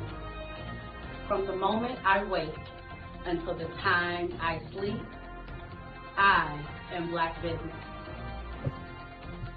I am Black Business. Are you Black Business? I am Black Business. Do you support Black businesses? I support Black business because I am Black business. Black Business Expo, one of the largest business showcases in the history of Black America in North Carolina. Join Dr. Eric Kelly III and a host of phenomenal speakers from all around the globe for this 7-day virtual event that you don't want to miss. The mission of the Black Business Expo is to raise scholarship money from kids all the way from high school, all the way from college. The Black Business Olympics is one of the largest Black business showcases in the world. It is an opportunity for businesses and companies to showcase their businesses globally. We are going to be giving away laptops up to $5,000 away to students. Again, I'm Olivia Appleberry, the founder of 2 Cents Finance and one of the speakers for the expo. I am so excited to see you there. For more info, go to www.blackbusinessexpousa.com or call 919-308-9090 and hope to see you there. I am Black Business. From the moment I wake until the time I sleep. Yes, I am Black Business. I am Black Business. Tell me, are you Black Business? I am Black Business. Do you support Black businesses? Listen, I support Black business because I am Black Business. Black Business Expo, one of the largest business showcases in the history of Black business in the world.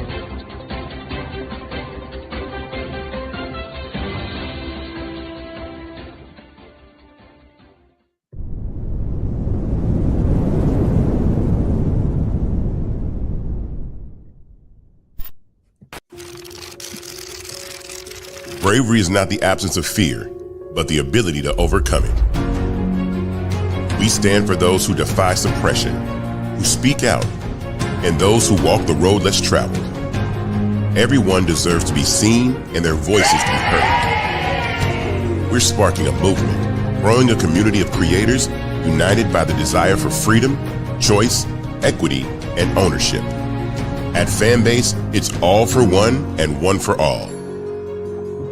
We support each other to guide, promote, and uplift you in a place where you can unapologetically be yourself. A place where your voice, ideas, and creativity are not just welcomed, but celebrated. We are Black founded, minority funded, and supported by a diverse, inclusive, powerful community that believes in the strength of authenticity and individual choice. Regardless of success or background, we welcome you. The marginalized, the underappreciated, the successful, the superstar. We're for all who seek a space to express themselves freely, where they are rewarded for being their authentic, true self. We transcend labels because only we have the right to define ourselves. We are built for the brave, the culture, the creators, and for the future where everyone has the power to shape their own destiny, where all are empowered, voices are amplified, and freedom is embraced. For the first time, you have a chance to own the platform you helped make popular. It's a revolution, a movement in how we connect, create, and share. Everyone is a creator, and everyone has a fan base. Here, you can be you without limits.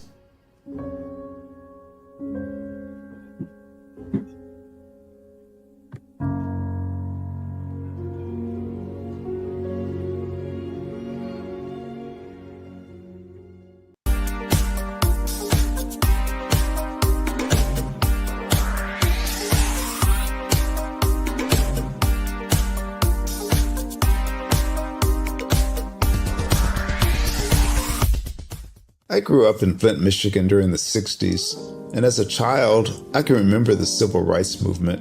I remember our family huddling around our small black and white TV, and we'd watch all of the things that were going on in Alabama and Mississippi. Some of my older cousins were active in the movement, and each week we would have a large Sunday dinner with the extended family, and they would come back and tell us about all of the things that they had seen and done. As a child of about 8 or 9 years old, I always wanted to grow up and be a part of the movement, but by the time I became of age, it was all over. All of the marching was done. I always felt left out, that I didn't get a chance to participate in the civil rights movement. But little did I know that God had another plan for me as a computer instructor and database developer. But even then, it bothered me that I didn't see many people of color in my classes. That is when journalist Dr. John Ray introduced me to Dr. Joel Dudley Sr. and Dr. Eunice Dudley of Dudley Products, who had been mentored by the millionaire S.B. Fuller. Through Dr. Dudley, I was introduced to Dr. Lafayette Jones, past Vice President of Marketing for John H. Johnson of Johnson Publishing, and his wife, Sandra Miller Jones, who was a Vice President at Quaker Oats, and together they created SMSI, a national marketing firm. Dr. George C. Frazier of FrazierNet and the Power Networking Conference, Dr. Jackie Mayfield of ComproTax, founder of the largest Black-owned income tax service, and even billionaire Michael B. Roberts. They all believe that the way to close the wealth gap is through entrepreneurship, because we as a people had to overcome slavery, and secondly, obtain our civil rights to be able to eat in any restaurant or stay at any hotel that we wanted. But the third piece is economic equality. And now I am also convinced that we must become entrepreneurs, and to do so we must embrace technology and a strategy of global networking. That is why I created Every.Black, to use my vast experience as a computer instructor to teach entrepreneurs how to use technology and artificial intelligence in business. Every.Black members are listed in our online website directory, promoted in our digital newsletter, on our social media, and on our podcast. And we also conduct weekly virtual mastermind meetings where we read positive books, learn from the experts, while networking with like-minded individuals from around the world, educating them about every aspect of becoming a successful entrepreneur. That is what Every.Black is all about. Just go to www.every.black to take the AI and tech classes you need, to register for our mastermind meetings, and to join the Every.Black family. Visit us at www.every.black and sign up today. Just go to every.black, every.black. No .com, no .net, just every.black.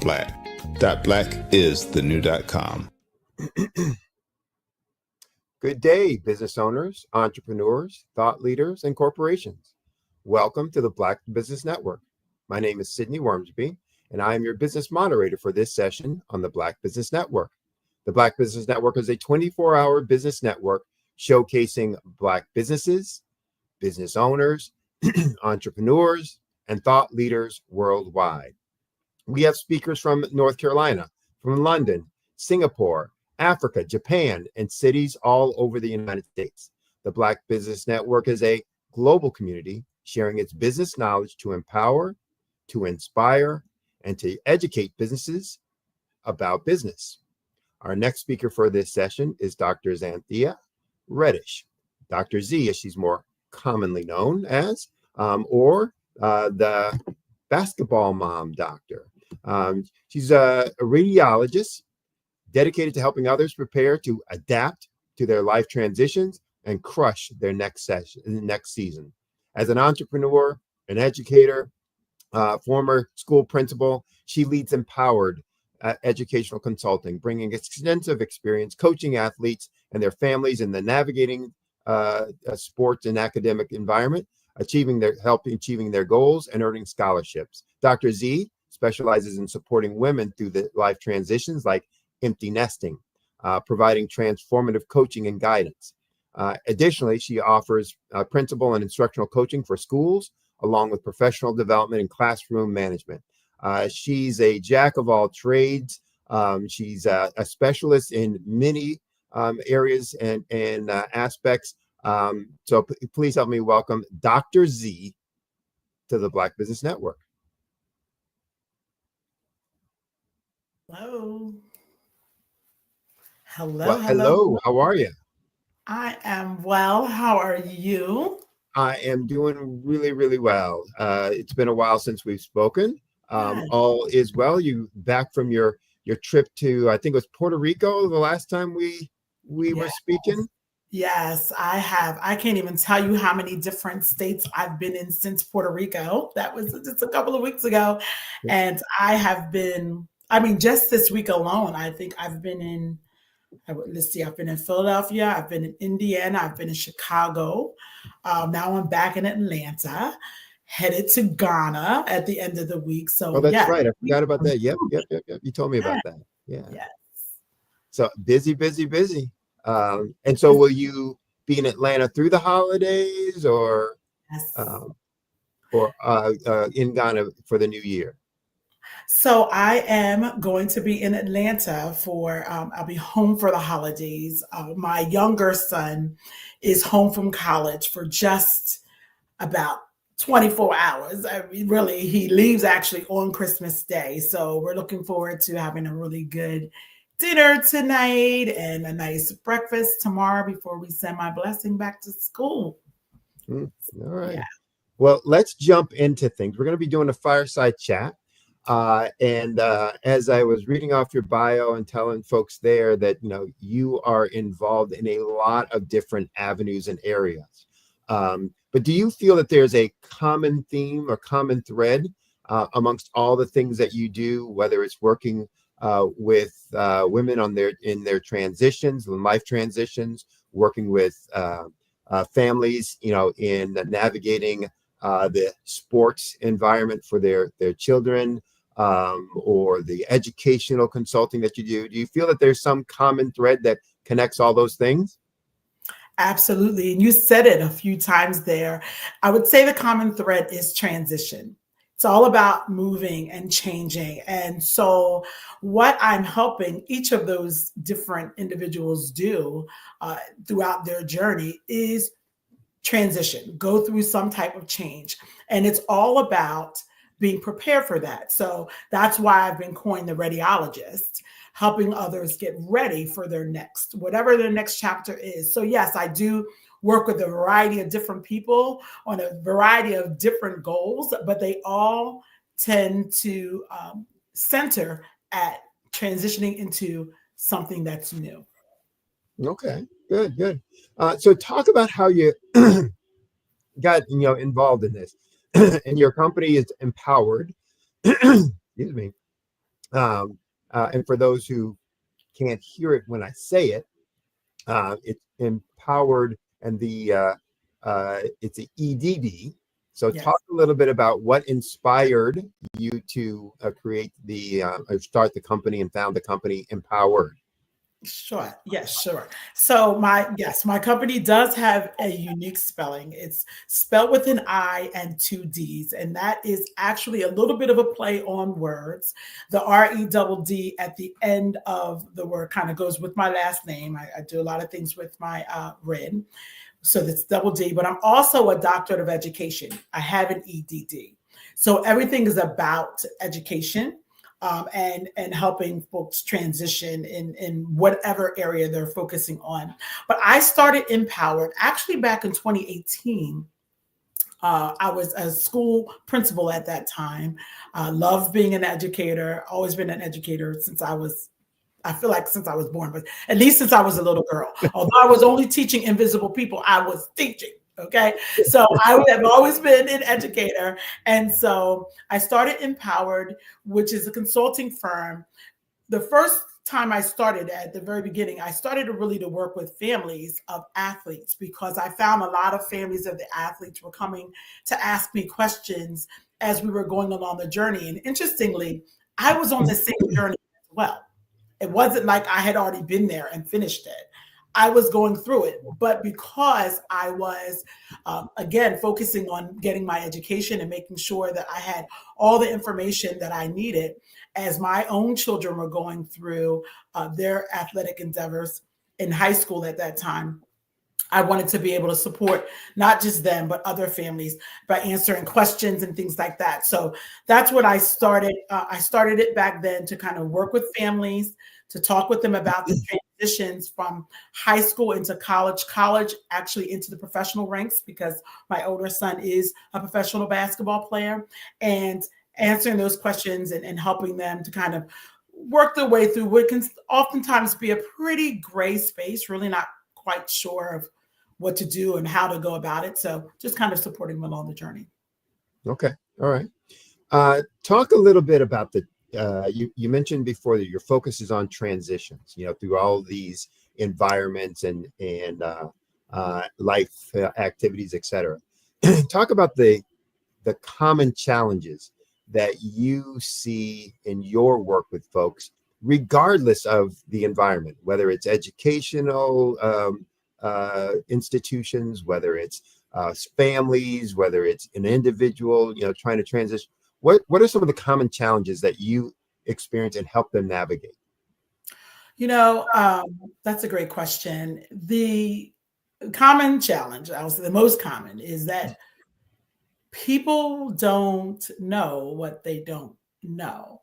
And therefore, they can't often plan or prepare for those things. And so what Empowered does to get you empowered with an E, is give you the information and tools so that you are prepared and therefore can plan your transition, whatever those changes are. So I always find like it's always best to have someone who's kind of been where you want to go, right? To be able to have someone that you could readily ask questions, that you could look to for inspiration, for advice, for encouragement, all those kinds of things. So because there wasn't that place that I could go as I was going through the process with my sons, I decided to create it. So one of the biggest common thing, like I said, the most common thing is that people are just not informed. So I find that education, knowledge is so powerful, but it's really not of any advantage to you unless you can actually use it. And so it's all about being able to apply that knowledge. And so helping others to be able to do that is really important to me. So not knowing what you don't know is a big challenge that I see across all areas, as well as needing mentorship, guidance, support, etc. And having a place that you can readily go to get your questions answered, I think is something I find across no matter where I go, whatever people I'm working with. All right. Talk a little bit about the like, especially with the don't know what you don't know. Some of the maybe the biggest mistakes that people make that make their transitions harder, for them, or that you need to, maybe clean up before you, really start some of your work with them. Yeah, so that's a great question.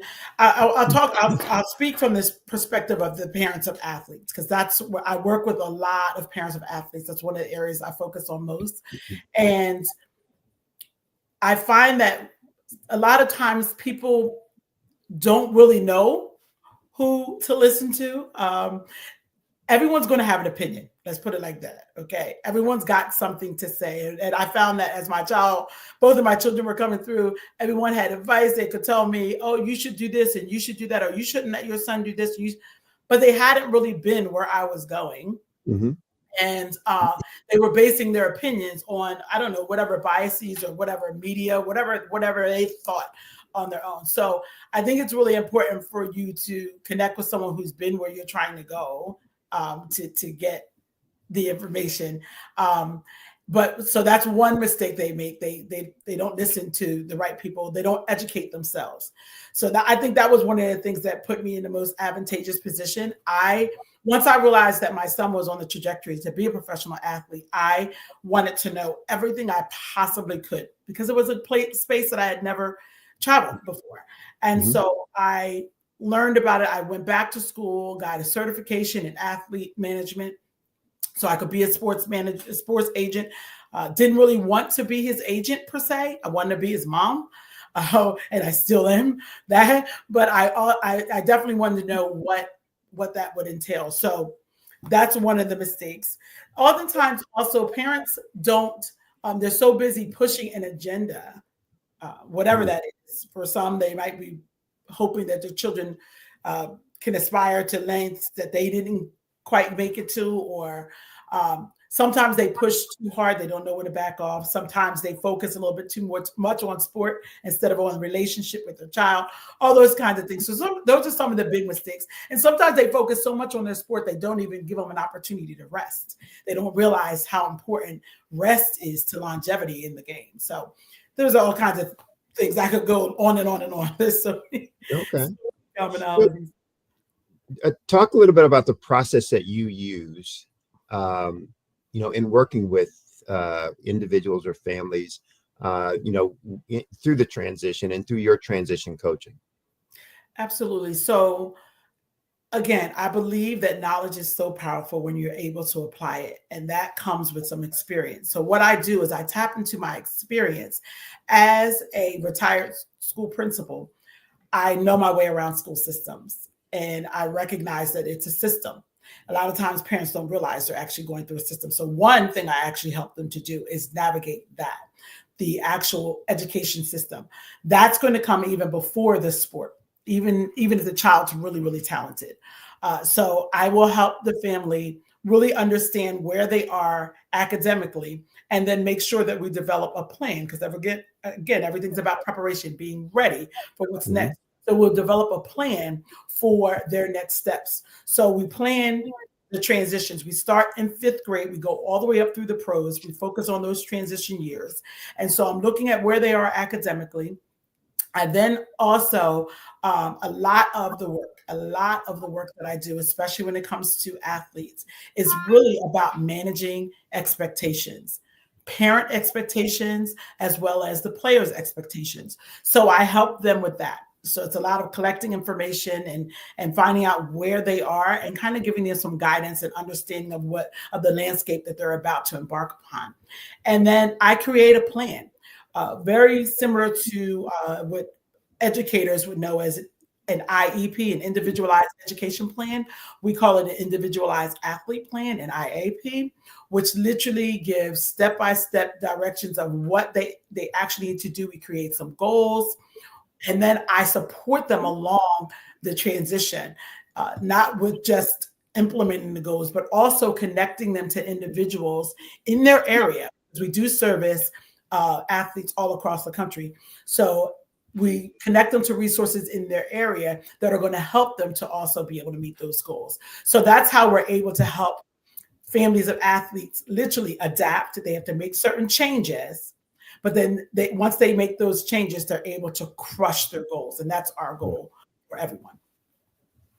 Now, you mentioned before, and I mentioned it in your bio, and talking about your bio, the adapt and the crush, models or framework. From the response you just gave, are these two models, connected into that, or is that something different? So explain those and how you use those in working with individuals or families. Absolutely. The only thing that is constant is change. So in order to go through life, we have to grow. And so I do that by helping families to adapt. And ADAPT is actually an acronym, and it talks about the actual 5 steps you have to go through to make those changes successfully when you're going from one point to the next. And so that really comes down to how you accept where you are. You have to define some different aspects of where you're trying to go. Then you actually have to activate a plan to do it. Prioritize yourself, and then focus on transforming your mindset in order to stay where you are. It's not just about making it to a certain point. You also have to figure out how you're going to be able to stay at that level. So whether you're an athlete and you're aspiring to go to the next level in your sport, maybe high school or college, or play at a professional level, you have to be able to adapt. But also, if you are a woman who's going through a life transition, a relationship change, maybe your children have moved on and now you're an empty nester, maybe you've started a new career. Again, you're going through that same 5 steps in order to be able to get ready for that next step. So that adapt is a very important part. And crush is actually what we help all of our clients do. We don't just talk about meeting your goals, we'll help you to do, meet your goals. No, we're going to help you crush them. We're not just, we're knocking things on the head. And crush is an acronym as well. It stands for compete at the highest level. And certainly we're talking not just about athletes, we're talking even if you are in the workplace or even in your home, the competition is against yourself. So it's how much you grow. So it's competing at the highest level, recognizing your strategic position, unleashing the very best version of yourself, succeeding at all costs, and of course, harnessing the mindset to continue to go and grow as you are going through life. So that's what we do. So with all of the individuals with whom I work, we are going to help them to adapt to their next, whatever their next chapter is, and crush it, because why not? All right. Talk about that in ADAPT, that first A, why that's so critical for, ultimately a successful transition, and, why that's the first step. Yes, it's, getting to that place where we can actually accept what God has allowed in our lives sometimes can be a real challenge. I'll say this, even when the change is something that you expect or anticipate. I talked, you mentioned it in my bio, one of the things I work with some women on is the transition of becoming an empty nester, because that was a transition for me. It was the impetus behind me writing my latest book, which is called Adapt Her, Grow with the Flow. But getting to that place where you can actually accept it is really, really challenging. It can be challenging. And that comes with acknowledging certain understandings. And so a lot of times when I am coaching clients, either women who are going through a life transition, parents of athletes, or even new principals who are in schools and they're in that job for the first time, and I help them to understand basically where they are by going back and recalling what were the things that actually got you to where you are. Sometimes we lament on our wherever we are, whatever it is that it is. We might not like it, or maybe we're excited about it, whatever. We spend all our time focusing on, this is where I am, and I don't like this, or whatever words we have about wherever we're going. Instead of recognizing you're actually more ready for where you are.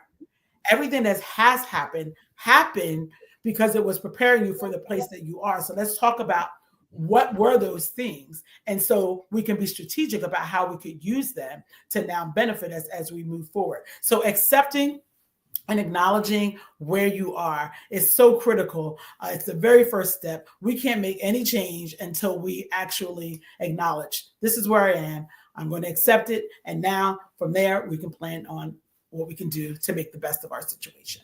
Right. It's part of the accepting the reality of what is, accepting the mindset that, that's not where you want to be, or that's not enough, or that's not sufficient. But then also it sounds like accepting the fact that, I need to create a plan, for, kind of bridging that gap.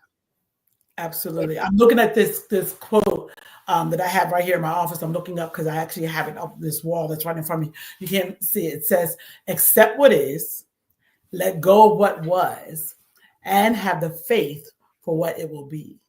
And that's something to kind of live by. And that kind of speaks to that acceptance piece. Okay, cool. So talk about the customization of your work then. I mean, obviously when you're going through folks with transition, everybody's starting at a different place. Everybody might want to end up in a different place. Even if they want to end up in the same place, they're starting in a different place. Even if they're starting in the same place, they might want to end up in a different place. So talk about how you work in customizing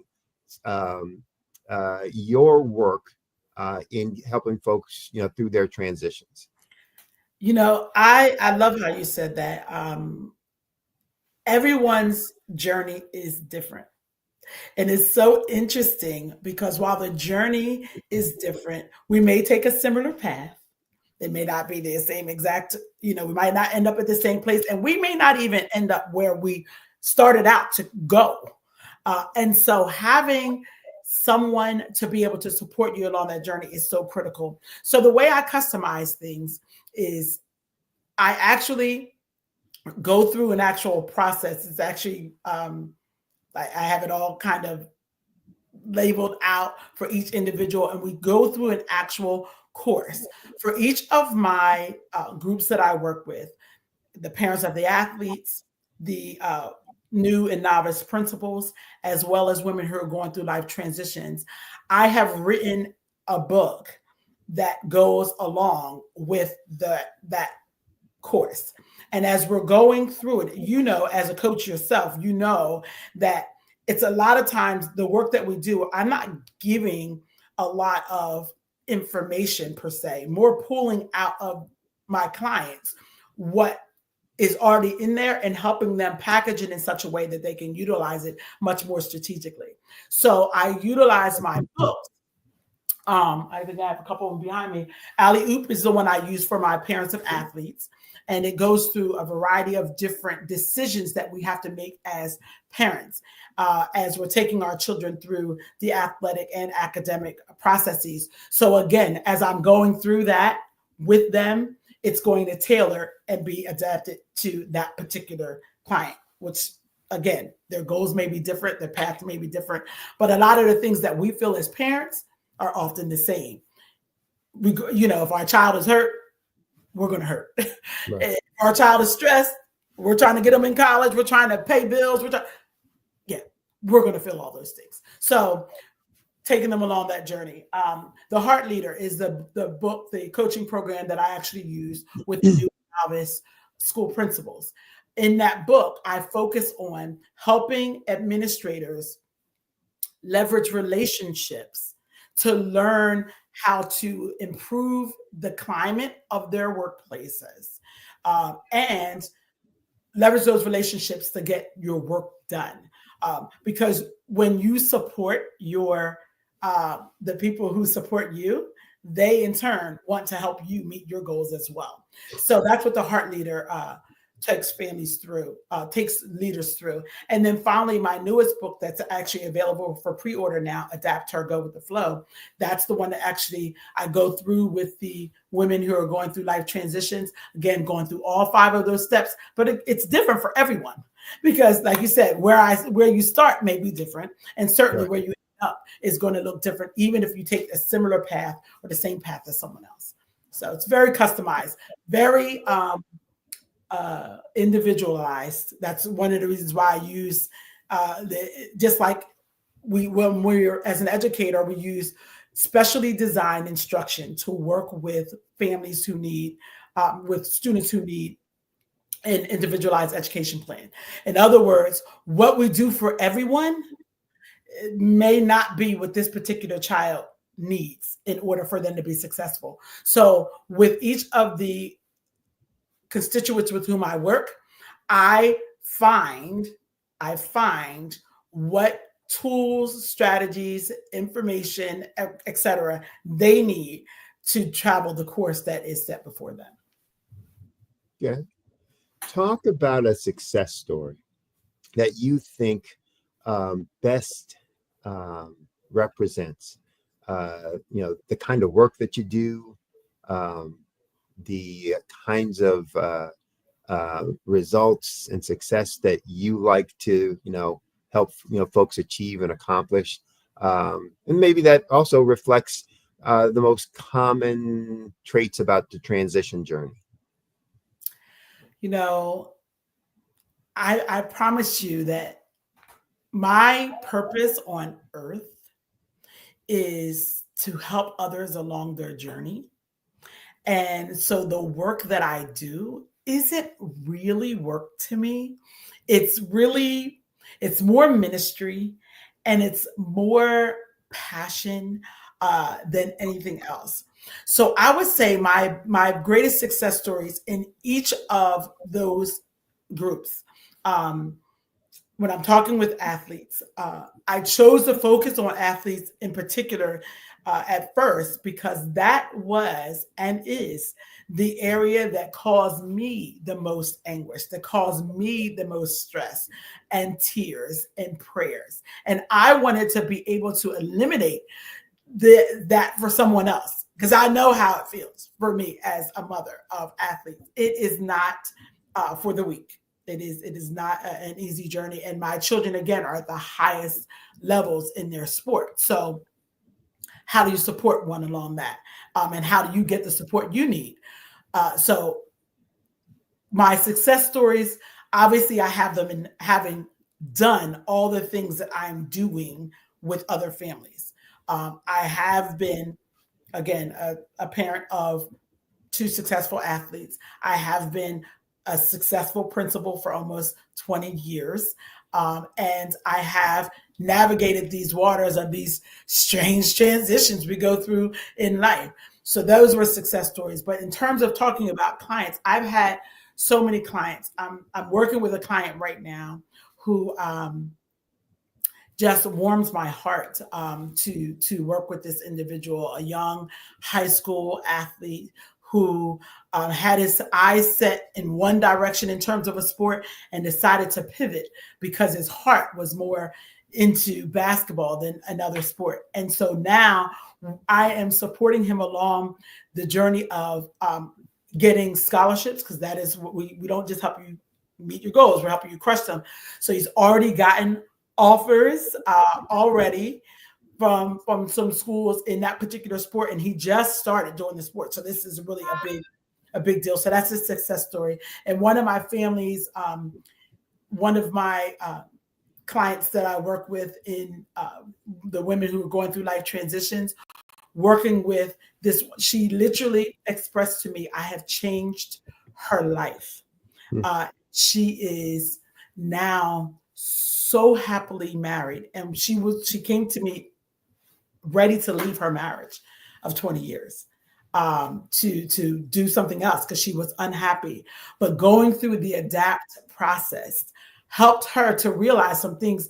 You know, we lose sight of things. Sometimes we take things for granted. We just forget when we just start going through life and we're just going through instead of really recognizing all of the blessings that God has bestowed upon us, because the enemy will have us focusing on what we don't have instead of being grateful for what we do. So that helped her. She's now flourishing in her marriage. Her husband has ended up literally saying to her, I want what you have. And he went out and sought his own individual counseling. Working miracles. And then, There you go. There's a quote that I always like to use, that happiness is not having what you want, but wanting what you have. Absolutely. I'm right with you. I can finish that statement. Absolutely. And that gratitude, you know, for some of us, including myself, I didn't grow up in a household where I truly learned what gratitude was. My family wasn't,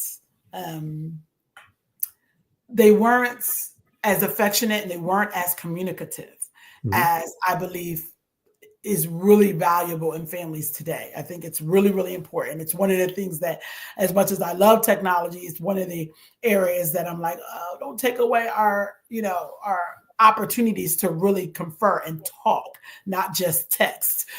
But yeah, I feel like learning to be grateful and really focus on what you have instead of what you don't have, and realize the value in that is so critical. And it's now that I have begun in my adulthood to be intentional about that, it has really changed my outlook. And therefore, once you change your outlook, you'll change your outcome. So my whole life has changed. Good. That brings up a question, and maybe the same answer. So if it is, just elaborate longer or more. But you've written, I think, multiple books. Is that right? Yep. And you're a speaker, coach, a trainer, educator, etc. What's the most fundamental and important message that you hope to deliver to folks, share with folks, when you are either working with them or speaking to them? You know, everything, as I shared earlier, life is, it's all about change. We're always going to be going through something. So if you're going to go through, you might as well grow through it. And so it's about continuous improvement. Get better. Your only competition is yourself. We talk ourselves out of doing a lot of things. Fear and things like that will stop us at the door. I encourage everyone to just look to get 1% better on yourself, not compared to someone else, because comparison is the thief of joy. It will rob you of all of your happiness, and even with your own personal achievements. But if you look every day to get just a little bit better, God, what can I do to get better in any area, in my relationship, in my work, in my education, in my communication, everything. If you look to get just a little bit better, you can go from good to better. You can go from better to your best. So constantly growing is what I would encourage everyone to do. Keep going and keep growing.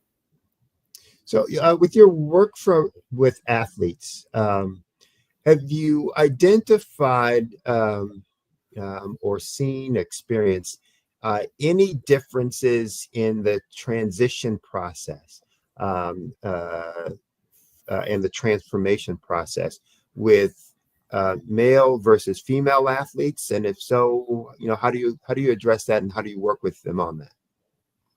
So there are some differences between men and women. Some say some are from Mars, others from Venus. So I would definitely say there are some differences in working with them, especially when it comes to athletes. In my book, Alley Oop, this is the second edition of the book. I wrote the first edition during COVID. The Lord had just kind of given it to me. I had taken some of my journaling and just put it all down and put it in the book. Well, in the second edition that came out earlier at the top of this year, I went back and I interviewed athletes.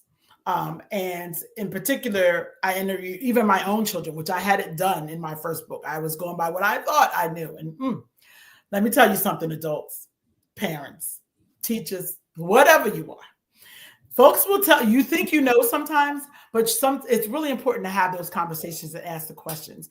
But in particular, I went back and I talked to some athletes, males and females, and I found out that they do think a little bit differently. For my young men, oftentimes they felt, and this might have been because they were mothered, in particular, talking about my own son, because they were mothered by me, but they felt like they wanted to have had more opportunities to make their own decisions and not have decisions be handed to them. And I would say that was also across the board. The female athletes that I talked to also said similar things. However, the other thing I will say is that for the young ladies, they felt more pressure to perform, to meet whatever expectations their parents had. Let me be clear. Both young men and young women had parental expectations as one of the things that impacted them. As I just mentioned, my own son said, I want to make some of my own decisions and you didn't let me. But when I was talking to the female athletes, some of them maybe stayed in the sport even longer than they would have, just because of pressures they felt from their parents and things like that. So there are some different nuances. Working with them, I can tell you, is a breath of fresh air. I've been very fortunate because of my sons. As I mentioned, I have two sons. One is in college. He's a senior at University of Albany. He's playing Division I basketball. And the other one is he's in the NBA. He's in his 6th year in the NBA. He plays now for the Los Angeles Lakers, but he was drafted to the Atlanta Hawks back in 2019. I will say the lifestyle of an athlete, we can learn so much from them.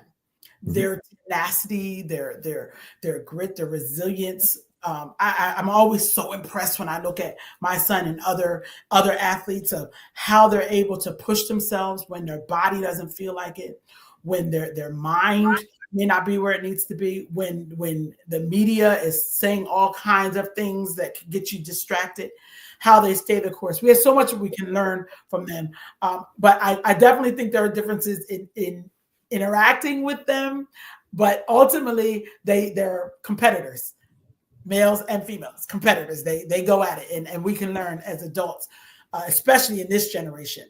We can learn their tenacity and ability to keep going even when the going gets tough. Yeah. One of my clients does some work with MLB, and specifically the MLB and the New York Mets. And there's an official with the New York Mets that I interact with there who has a son in the NBA. And so, we've had, that person talk to the parents about of this client about, what are some of the things that you have to do? What are the things you go through? What are the, the challenges and the stumbles, et cetera, et cetera. And that's a difficult, for most parents of athletes, all have that dream or that vision or that, that misconception that because they're good, they're going to go all the way, right? Talk about what then is really unique about when your child athlete is on that precipice. What are the things, the challenges and the things that you need to do, make sure that that the child is aware of, to make sure the parent, either does or doesn't do, that might make those transitions from, a high school, phenom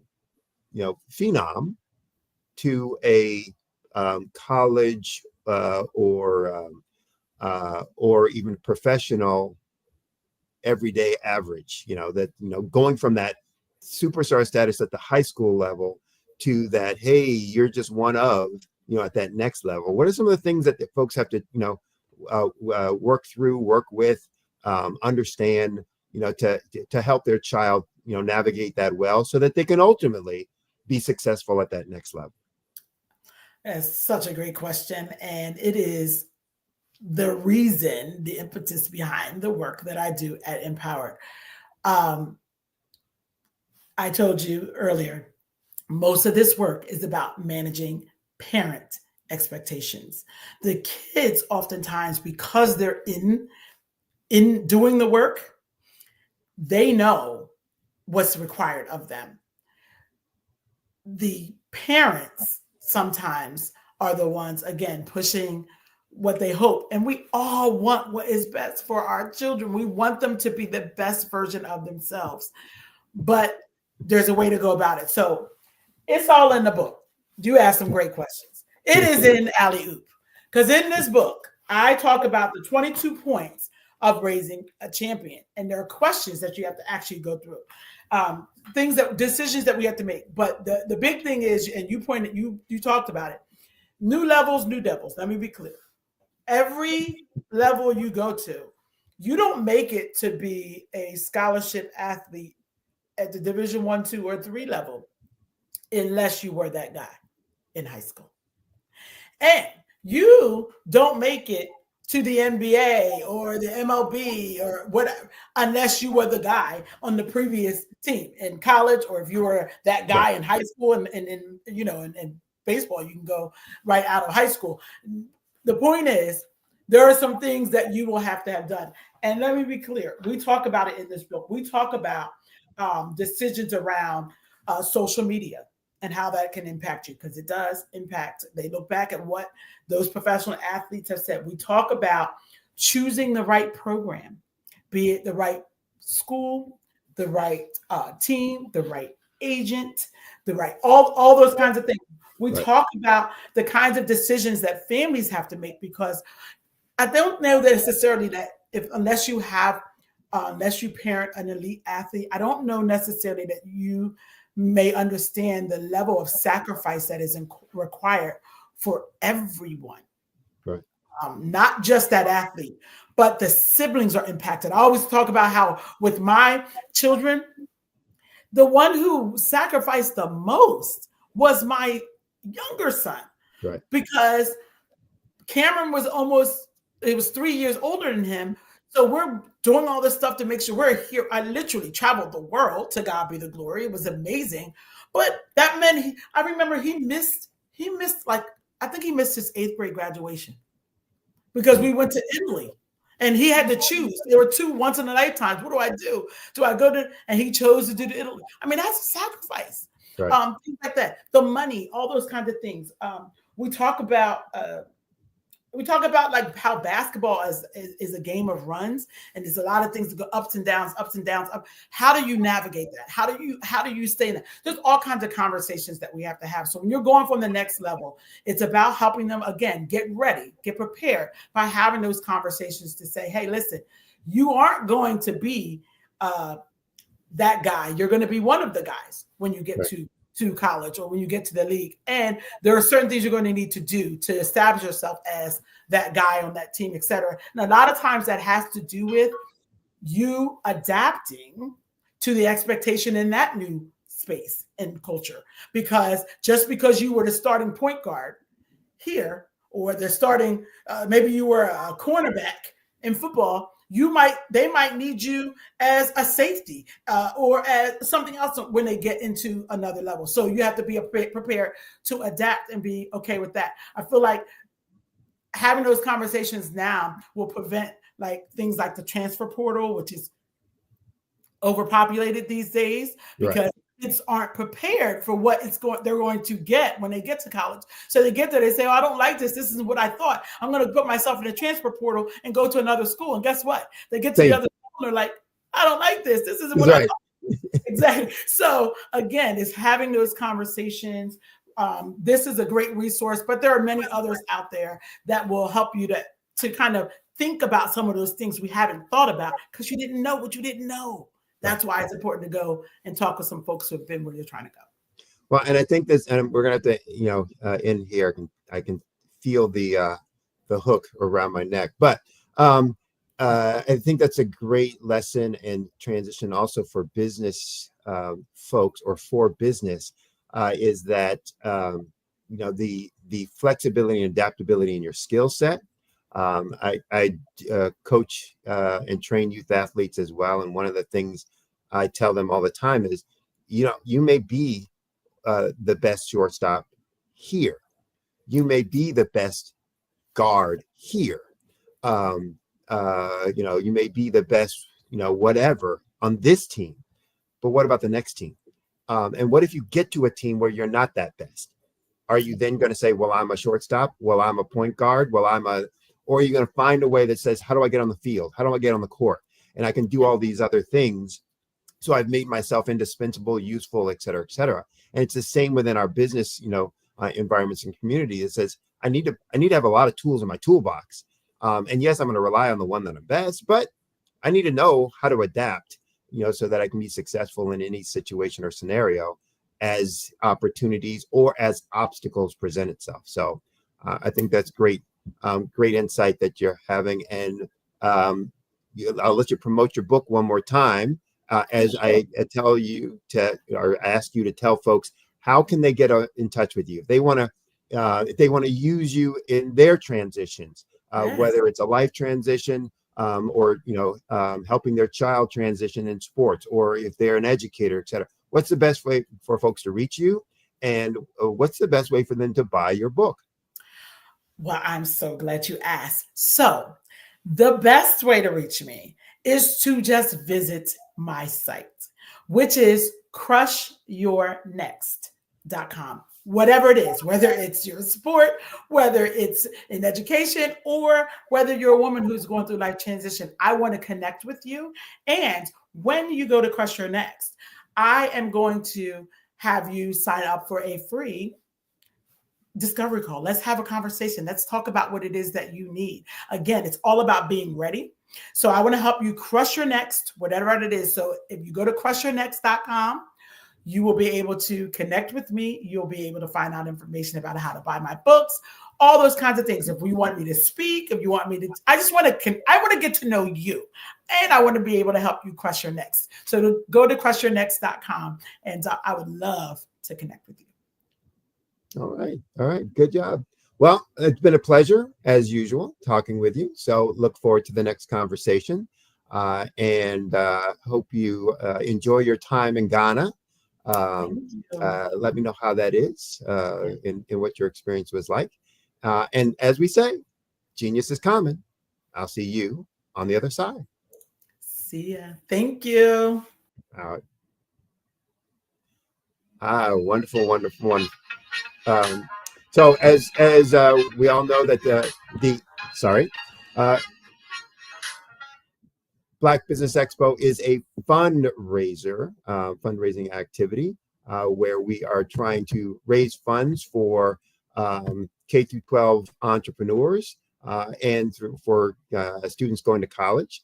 The expo, as I said, is a fundraiser, so you can go to www.blackbusinessexpousa.com. Again, that's www.blackbusinessexpousa.com to donate to the scholarship fund.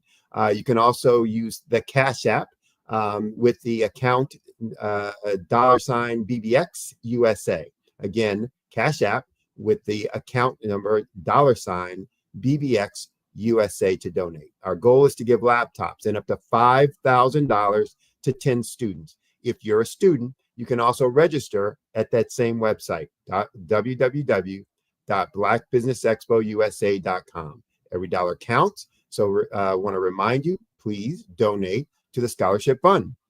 Also want to thank and acknowledge our Black Business Expo USA sponsors for this month, December 2024.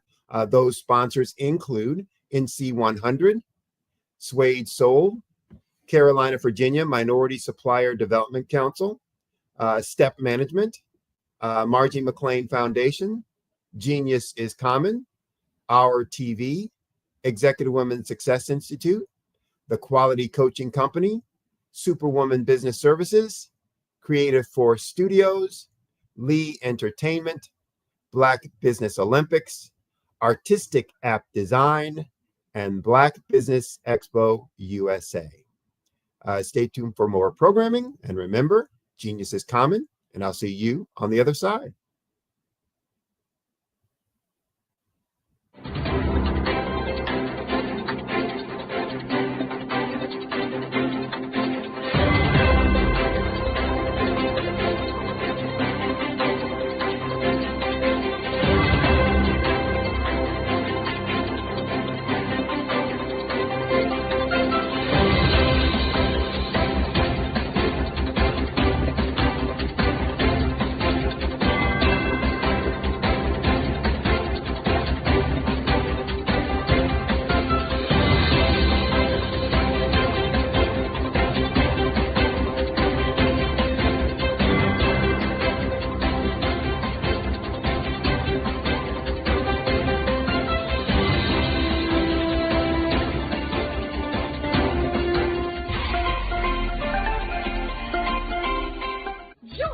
Dr. Eric Kelly III and a host of phenomenal speakers from all around the globe for this 7-day virtual event that you don't want to miss. The mission of the Black Business Expo is to raise scholarship money from kids all the way from high school, all the way from college. The Black Business Olympics is one of the largest Black business showcases in the world. It is an opportunity for businesses and companies to showcase their businesses globally. We are going to be giving away laptops up to $5,000 away to students. Again, I'm Olivia Appleberry, the founder of 2 Cents Finance and one of the speakers for the expo. I am so excited to see you there. For more info, go to www.blackbusinessexpousa.com or call 919-308-9090 and hope to see you there. I am Black Business. From the moment I wake until the time I sleep. Yes, I am Black Business. I am Black Business. Tell me, are you Black Business? I am Black Business. Do you support Black businesses? Listen, I support Black business because I am Black Business. Black Business Expo, one of the largest business showcases in the history of Black business in the world. The world! Sign up today at www.blackbusinessexpousa.com or call 919-308-9090. I am Black Business. I am Black Business. From the moment I wake until the time I sleep, I am Black Business. I am Black Business. Are you Black Business? I am Black Business. Do you support Black businesses? I support Black business because I am Black Business. Black Business Expo, one of the largest business showcases in the history of Black America in North Carolina. Join Dr. Eric Kelly III and a host of phenomenal speakers from all around the globe for this 7-day virtual event that you don't want to miss. The mission of the Black Business Expo is to raise scholarship money from kids all the way from high school, all the way from college. The Black Business Olympics is one of the largest Black business showcases in the world. It is an opportunity for businesses and companies to showcase their businesses globally. We are going to be giving away laptops up to $5,000 away to students. Again, I'm Olivia Appleberry, the founder of 2 Cents Finance and one of the speakers for the expo. I am so excited to see you there. For more info, go to www.blackbusinessexpousa.com or call 919-308-9090 and hope to see you there. I am Black Business. From the moment I wake until the time I sleep. Yes, I am Black Business. I am Black Business. Tell me, are you Black Business? I am Black Business.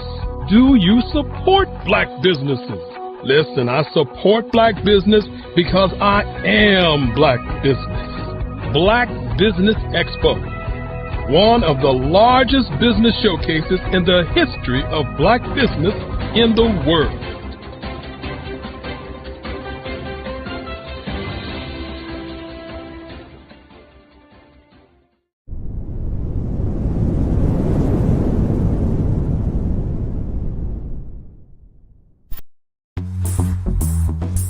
Attention all entrepreneurs and companies. Are you looking for reliable and efficient virtual assistants and back office support to help you manage your business tasks? Look no further than Superwoman Business Services.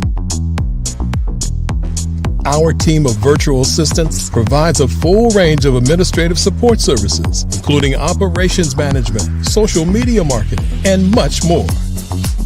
We also offer website design services to help you create a professional online presence that reflects your unique brand. In addition to administrative support and website design, we offer business development and structuring services to help you grow your business and achieve your goals. We'll work closely with you to identify areas of improvement and develop a customized plan to help you reach your full potential. At Superwoman Business Services, we understand that running a business can be overwhelming and time-consuming. That's why we're here to help you fly high and achieve success. Our virtual assistants are highly skilled, experienced, and dedicated to providing you with the support you need to thrive. Come fly with us and take your business to new heights. Let us help you become the superhero entrepreneur you are meant to be.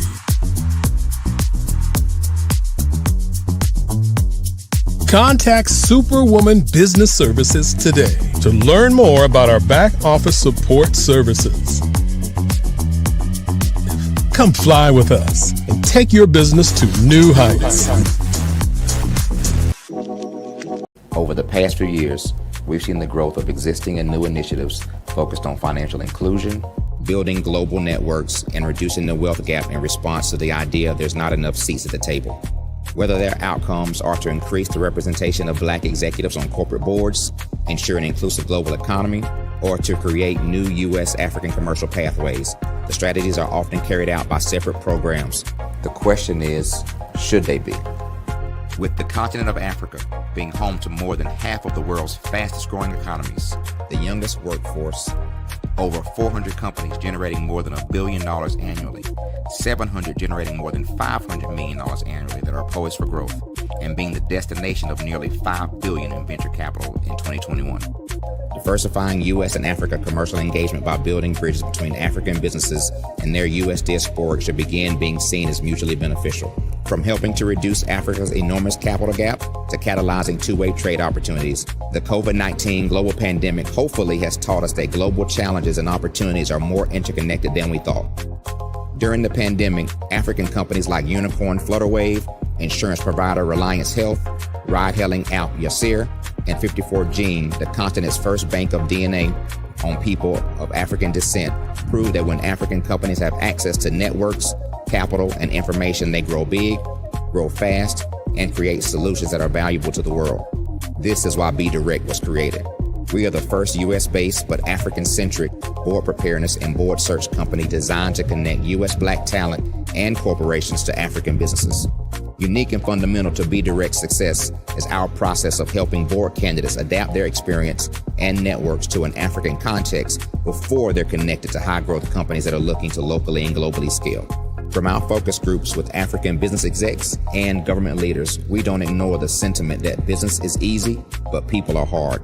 Having a pool of board candidates with hard-to-access networks and extensive experience across the business life cycle, including successfully raising capital, is table stakes for an initiative like this. So yes, we have that. But corporate or entrepreneurial success in the U.S. does not guarantee success in Africa. Developed alongside industry partners on the continent, our training program, BDirect Prep, is designed to transpose their experience to create cultural comfort, understanding, and a commitment to helping businesses in Africa scale.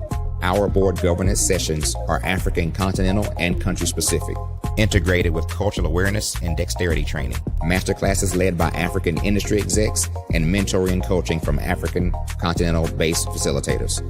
But even more unique to BDirect Prep, we cap off our training program with an immersion trip to help candidates that have not been to Africa before see and feel Africa's complexity and opportunity from African soil. We all know traditional network-based board placement has historically left a lot of us out of ever really being in the paid board pipeline. Our strategy supports the work of many great organizations that are successfully filling seats at U.S. board tables by creating more tables for those that are still left on the sideline. It's time to start seeing the role and value of U.S. Black talent and businesses on the continent of Africa differently. Old perceptions and habits limit economic inclusion. Let's transition Black talent and the African businesses they will support from the periphery of the global economy to its core. Living in a global lockdown, we all know now how fast local and global economies can change, and see the value of having businesses that hire, strengthen local value chains, and even grow globally. Status quo in any form holds back progress. We must democratize U.S.-Africa commercial engagement by socially and economically connecting cultures that have long been disconnected. It's time for Africa's U.S. diaspora to redefine their global value by helping African businesses scale continentally and globally.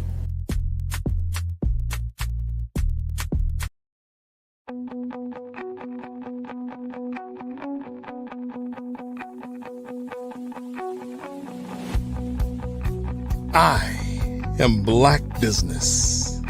From the moment I wake until the time I sleep. Yes, I am Black Business. I am Black Business.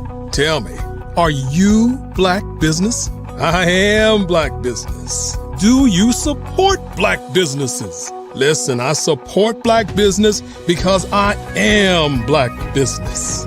Black Business Expo. one of the largest business showcases in the history of Black business in the world. The world! Sign up today at www.blackbusinessexpousa.com or call 919-308-9090. I am Black Business.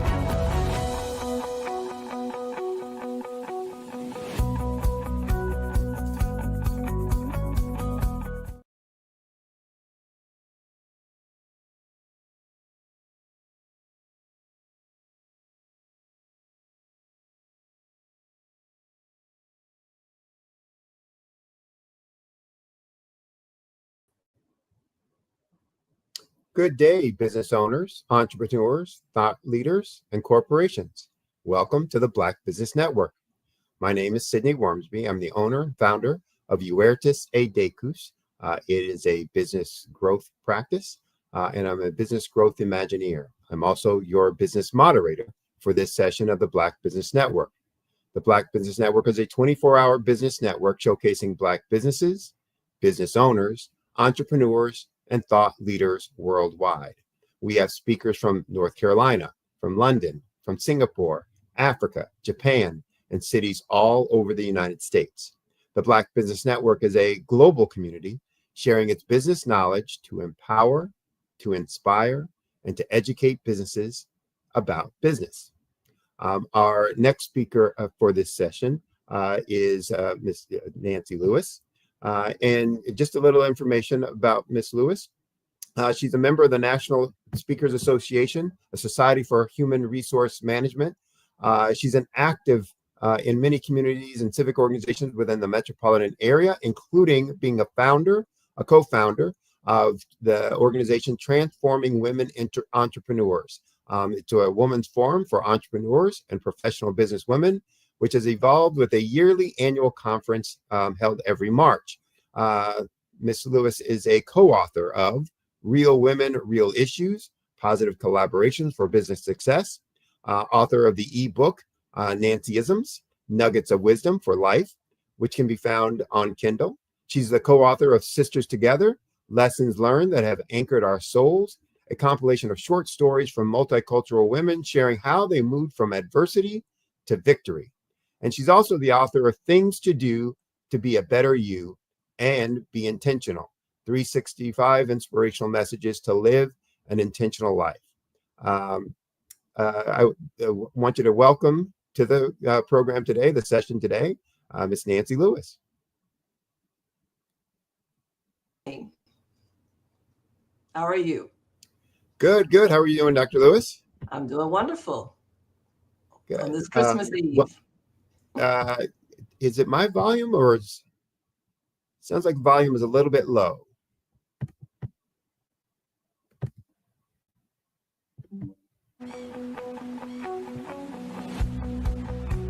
I am Black Business. From the moment I wake until the time I sleep. Yes, I am Black Business. I am Black Business.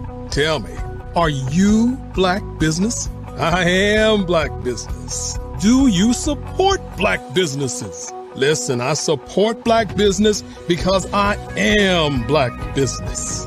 Black Business Expo, one of the largest business showcases in the history of Black business in the world. The world! Sign up today at www.blackbusinessexpousa.com or call 919-308-9090. I am Black Business.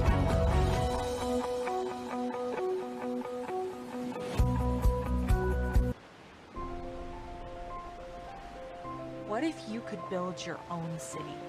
A place where every child can find nurturing people to help them achieve their full potential. A place where every adult can access job training support, where health education is abundant, where social justice ruled the land. A place.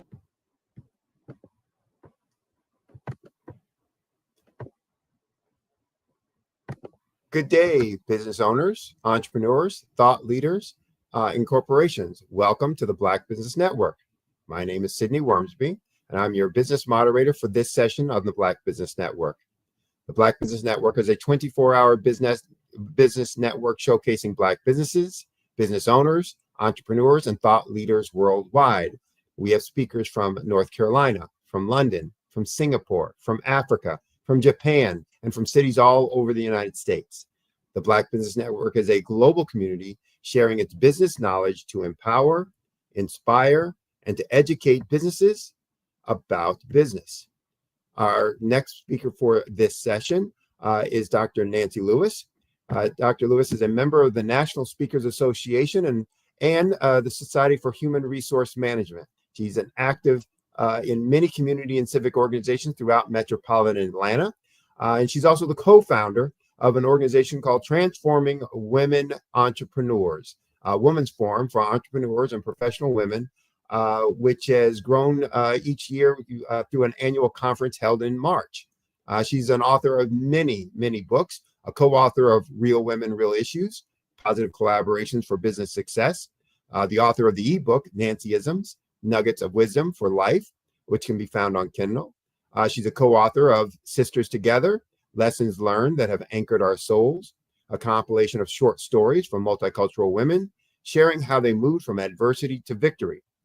She's also the author of Things to Do to Be a Better You and Be Intentional, 365 Inspirational Messages to Live an Intentional Life. She's also the co-author of a book, Millennials and Beyond, Making the Leap from Texting to Talking. So please help me welcome to the program, Dr. Nancy Lewis.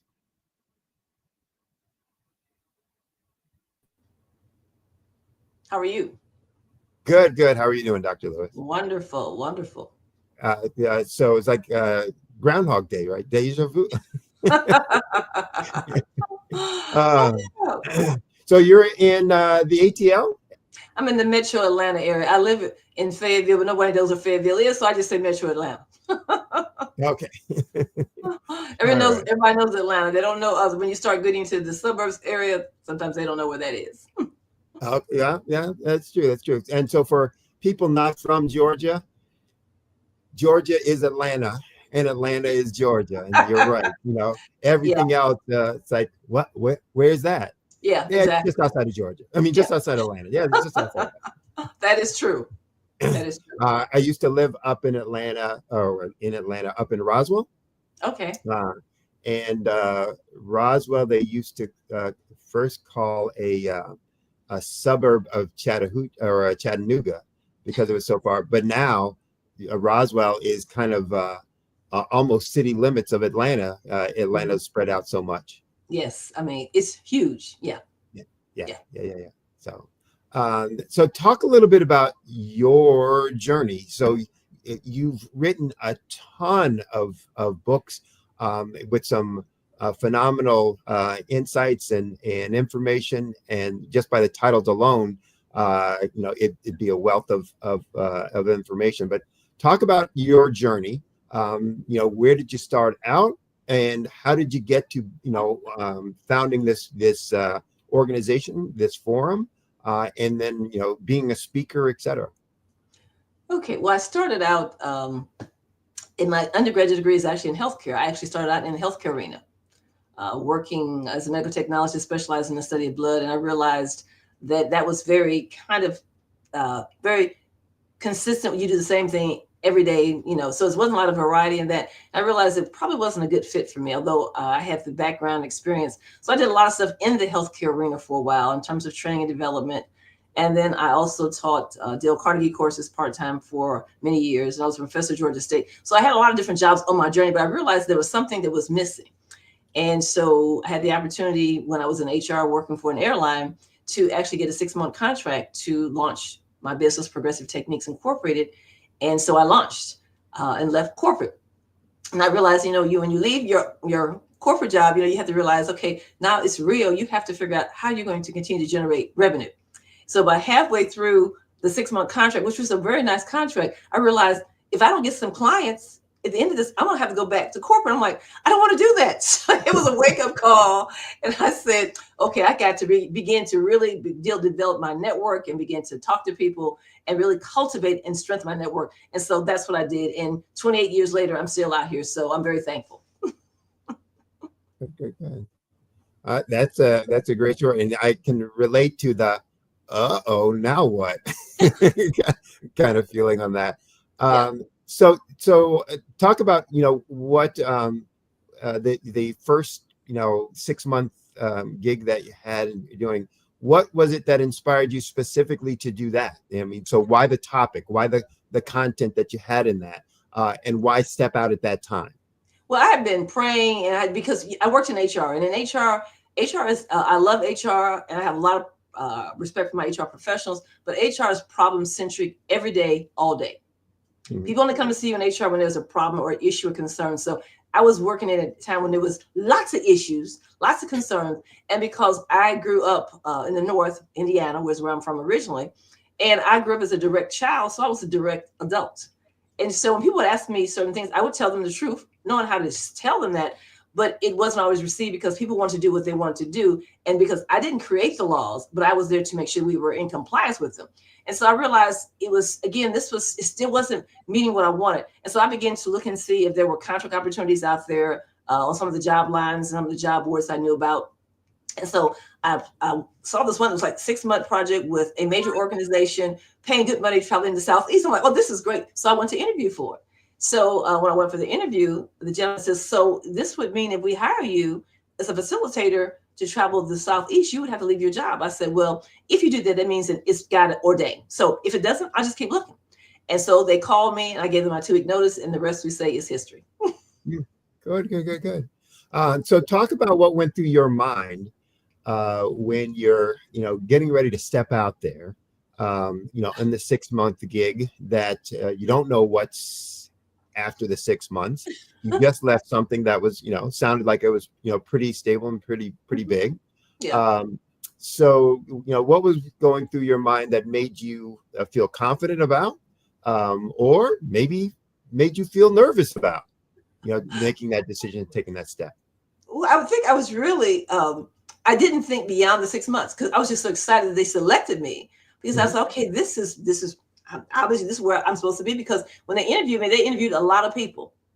And so they told me this, so we're interviewing a lot of people, a lot of facilitators who were skilled, etc., just as I was. So I was like, either way, I said, if it's for me, then it'll happen. If it's not, I was totally complete. I was okay either way.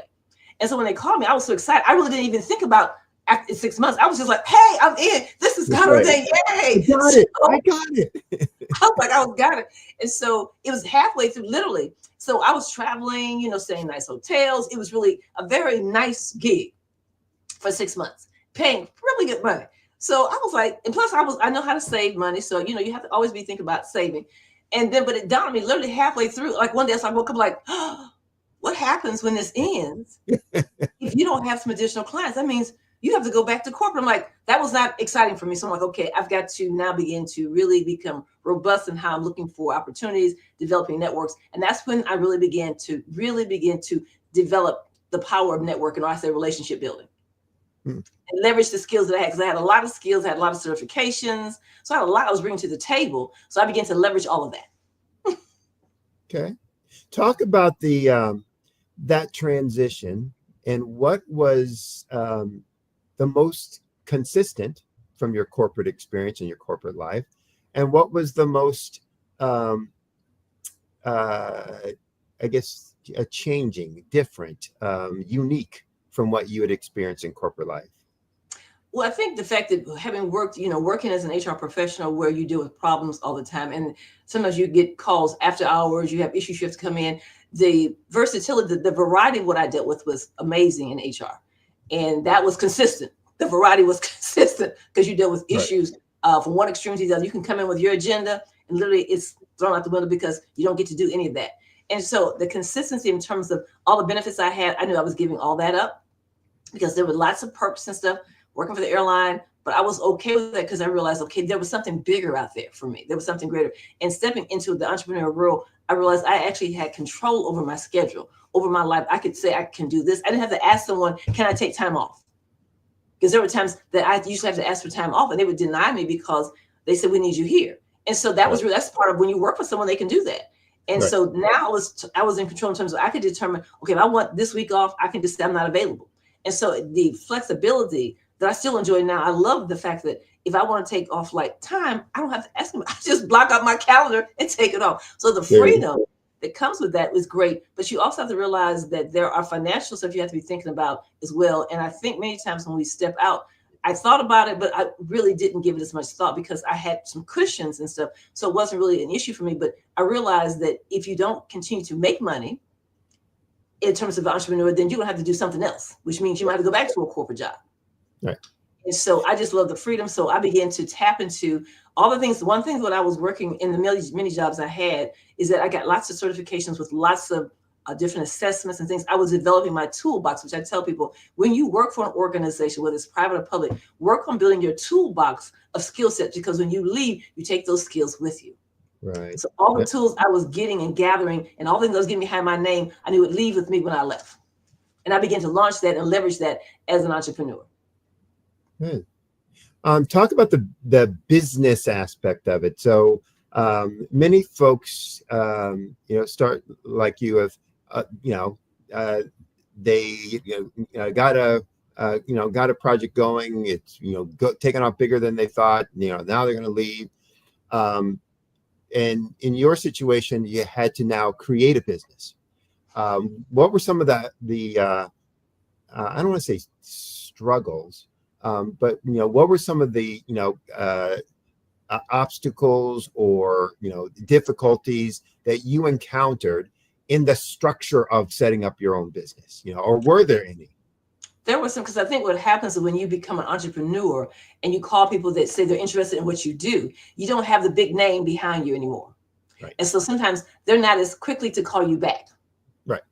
Because when I was working for the airline, you call them, they calling you back. When you are now an entrepreneur, sometimes people will get to you when they get to you, but it may not be urgent. So that was something I had to really learn and get past. And then sometimes I had to get past. Probably the first lesson I learned was the rejection, that you have to get over. You have to be okay with rejection. Right. Because people sometimes reject you, and sometimes not in a nice way. And so that was initially, it was like, wow, they could have said that in a nicer way, but you have to get your feelings out of the way, because sometimes I tell people, if they don't have a fire, they don't need a firefighter. Yeah. So you have to realize and again, you have to learn, okay, what am I solving for them? What's their pain point? What am I solving? So the struggle is really, okay, how do I now tap into my network? Because I had a very robust network of people that knew me. And because some of the things I had done, I began to leverage that, and people began to refer me. And 98% of my business is still referral based. Okay. So you're a solopreneur providing a service. And so, and for me and my business, it's the same thing. So for solopreneurs who are service related, there's that credibility, that, how do I overcome that, et cetera. I don't have the name, General Electric or Delta Airline in Atlanta, or any of those other kinds of things. So talk a little bit about what you did and how you went about overcoming those credibility gaps. What did you do to build that credibility and to build that brand that made it easier for you the next time to reduce that cycle time of closing the sale or closing the deal, et cetera?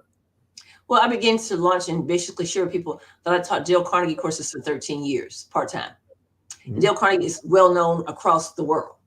I taught how to win friends and influence people. So people said, if you did that for 13 years, you must be doing something right. So that was a tremendous launching pad for me. And then I had all my HR credentials behind my name. So they knew that I had to go through some stuff to get those credentials. They don't just give them to you.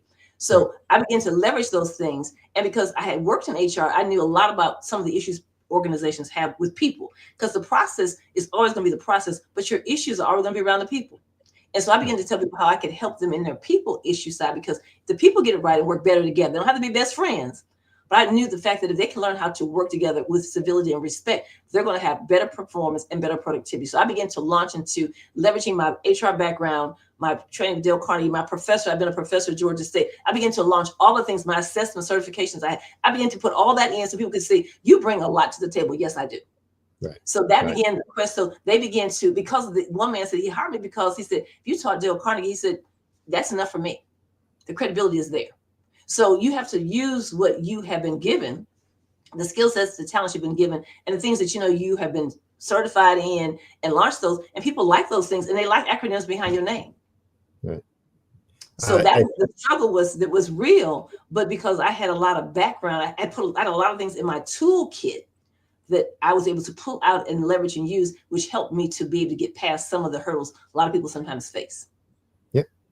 I think that's the important lesson there too, that you leverage the credibility of others or other things until you have the testimonials, under your own work, et cetera. So whether it's leveraging a credential, whether it's leveraging the experience you had at a well-known brand or that had credibility, you leverage those kinds of things until or partnerships. Hey, I have a partnership with, in your case, Dale Carnegie, et cetera. You can leverage any and all of those kinds of things, that will allow you to have credibility, present that until you have that on your own because of the results that you've driven, the testimonials that you have, the referrals that you get, et cetera. So I think that's an important lesson for folks to hear out there.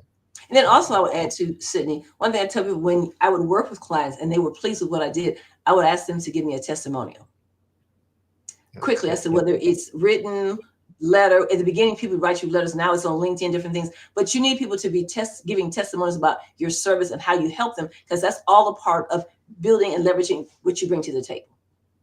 And that is so important, Dr. Lewis. And I'm bad at it. I'll admit to everyone, I'm bad at it because I'm okay, that's done. Let's go to the next thing and da-da-da.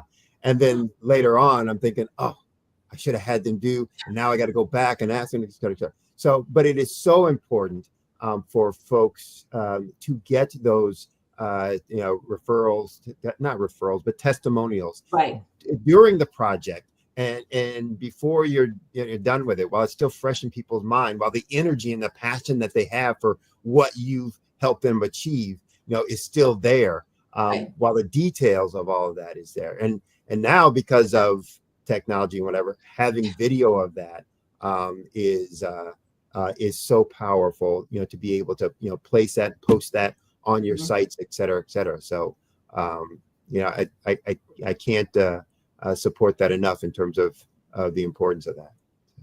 Yeah, testimonials are powerful because it's who says so besides you. Right. It's building that credibility, right? Yep. And that's what you want when people are talking about you and you've done a good job with people. And they're pleased with you finished the project. Everybody's happy. They got what they wanted. You go your different ways. But the point is, you have to learn how to leverage that positive experience so that other people can want to hire you as well. So, how much of your business now is the speaking and talks that you do versus the forum that you lead? I would say my business right now, the business I do probably about 50% is training and development. About 35-40% is coaching, executive and business coaching. And the rest of it might be some facilitation and things of that nature. And the conference is just one thing that I do once a year. We do other things around that, but the conference is a piece of what I do, but it's a small part of what I do in terms of my business. Okay. Now, are you generally working with individuals? The coaching, you said, yes, that's individual, business leaders. Is the other work that you're doing generally kind of one-to-one, or where you're working with an entire enterprise or organization? I do a lot of work with the federal government and in the private sector. So when I basically doing training and development, I do a lot of workshops. Lately, they've been doing them online because no one wants to leave, which I'm good. We just do it online with Zoom or Teams. So I do a lot of work. I've been doing a lot of work this year. One of the hottest topics has been like emotional intelligence. I'm certified in emotional intelligence. And so I've done a lot of work with federal agencies as well as the private sector around emotional intelligence. So I've done a lot more in person this year than I have in the past. But again, a lot of that is workshops, whether it's half day for the most part. And then the coaching is basically I work with them for a period of time, executives and their CEOs and their teams, working one-on-one with them. That's usually one-on-one. There have been a few times I've done group coaching, but most of it's done one-on-one. with executives and their leadership team. Okay. Now, you've written a lot of books, both as an author and a co-author. Talk about the difference, first of all, authoring by yourself versus co-authoring with someone else. When you author yourself, you are in total control. You know, if you have deadlines, you have things you want to get done, you're the person who makes it happen. When we did our first book and we did the compilation of stories, I tell people it was like literally to get people's stories. I had to go to their house and have to sit with them, help them get it written. It's a lot more laborious at that time. And so that's why I don't do a lot of those anymore, because we would give them deadlines. We would give them deadlines. Okay, we need, and it wasn't like a short deadline. They had plenty of time because the person I worked with was very organized. And so she had a timeline that was very, very specific. But because people were like, I'm busy, I got this going on, I'll get to it. So literally a couple people actually had to sit with them to get it done. So when you're working where you're doing it's a point where you're getting multiple people to be a part of your book, is getting people to have the same level of commitment, but because they're not actually authoring it, they'll get it doesn't become a higher priority for them. So you really have to be a gentle push, help people. And sometimes some people we just have to say, okay, you're not ready. We got to move on. You won't be in this book. That's the bottom line. As opposed to when you're doing it yourself, where you're the author, you don't have to ask anybody, okay, where are you on this? Have you finished it? Because it's up to you. So authoring, and especially when you have multiple authors, it's not as bad if you just have one person. But when we did the book with multiple, it was a nightmare. Okay. Yeah. That's the compilation one. Yes. It was like, people just like, we learned a lot in that. We learned a lot of lessons in that. And so I've not done another compilation like that before. I've done some where I've co-authored with people, but not the compilation. Well, that's good for me to know. I just wrote my second one, and it took me forever, literally decades. And I thought I was going to write 2 this past year, or I guess still this year. I only got the one done, so I started the other one. But I started thinking about, well, maybe if I wrote it with someone, this would be easier. Well, you just talked me out of that. Well, if it's just one person, if it's just like you co-authoring with another person, it's not bad. But again, you have to make sure that person has the same commitment level. When I did the Millennial book, it was with another person, but I did most of the book because that was the way it was designed. So you have to look and see, okay, if you're doing something with somebody else, how much are you actually going to be writing and how much do you need from them? And then that will help you gauge it. But in terms of having people, more than 2 people, I was like, no, thank you. Yeah, not again, right? No. Not so interested. Go ahead. Sorry. I said, no, not interested in doing one where there are more than 2 people. All right. So with all the books that you've written, is there a common thread, a common theme through those? I mean, again, the titles are compelling and inspiring in and of themselves. But is there a common message that you're trying to reach in each, or is each one truly a different message and a different topic? Well, I think for the most part, the common theme would be for all of the Millennial book is very different because the Millennials is helping people learn how to work with Millennials and Zoomers. But the rest of them, there's the common theme of motivation, inspiration, and people can't get too much of that because we live in a very negative world. So there is a common theme of encouragement that you can do this, that you have this, that is kind of like laced in all of them, that's woven together. I would say the rest of them. But the Millennial book is helping people learn how to leverage and work with different generations, specifically Millennials and Zoomers, because they are challenging a lot of people in the workplace today. So my book is a quick read, helping you understand how to leverage and work better with them and how to get them to understand what they need to do differently. Okay. You've been an entrepreneur for, what do you say, 20 something years? 28 years. Yeah. 28 years. So obviously you're pretty good at that thing. Talk to folks out there who are thinking about doing their own thing, whether it's a solopreneur, whether it's start a business that's going to make a product or deliver a service. Talk about what you think they need to know in order to step out there, on their own and launch their business. First thing I would say is to make sure that you know that is what God is telling you to do. Not you know how to make baskets, so you're going to become a basket weaver. No, it's just going to make you money. Because what happens many times, people, they have a hobby because they do well with a hobby. They say, oh, this could be my business. But is it going to generate money for you? Is it going to generate revenue for you? And will people pay for what you have?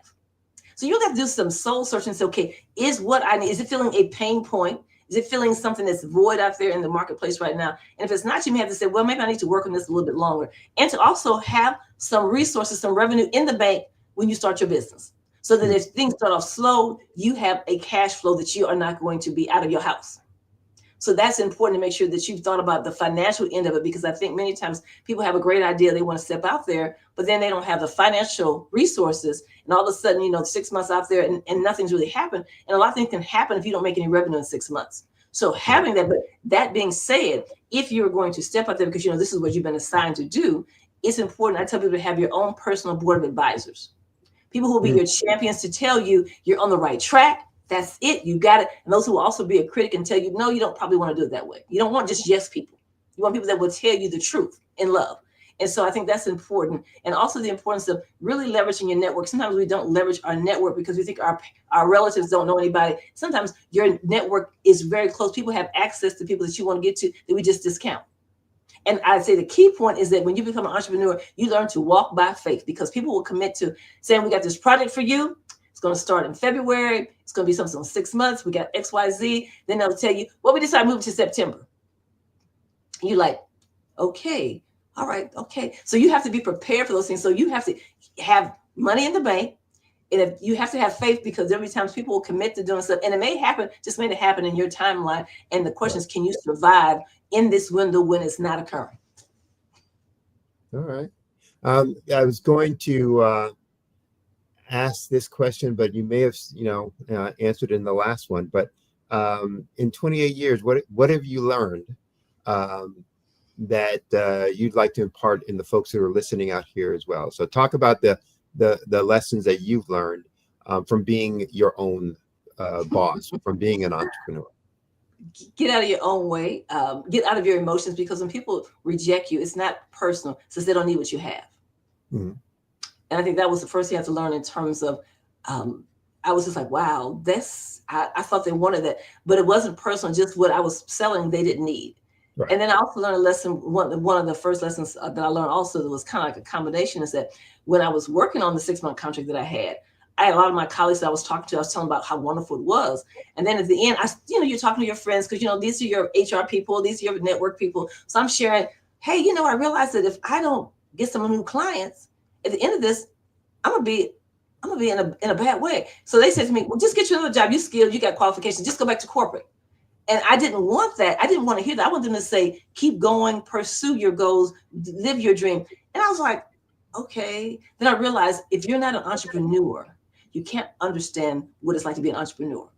So I realized I could not take advice or talk to some of my corporate friends about what I would have to deal with as an entrepreneur. I needed to talk to entrepreneurs who had come through the struggle and were surviving and thriving. And so I tell people, be careful who you talk to when you're an entrepreneur, when you're going through your season of famine or your season of struggle, because some people will tell you, don't take all that, just go get you a job. But that's not what you want. If you've been called out here to do what God has called you to do, you don't even want to go to get a job. You want people to say, keep going, don't give up, stay with it, stay with it. So I tell people, be careful who you talk to, who's in your inner circle, who's in your voice, who's in your inner circle, who do you talk to? And sometimes you have to distance yourself from them in terms of what they would say. So that's what I learned early on. And that has saved me a whole lot, because sometimes when I'm going through a struggle, I don't go to them.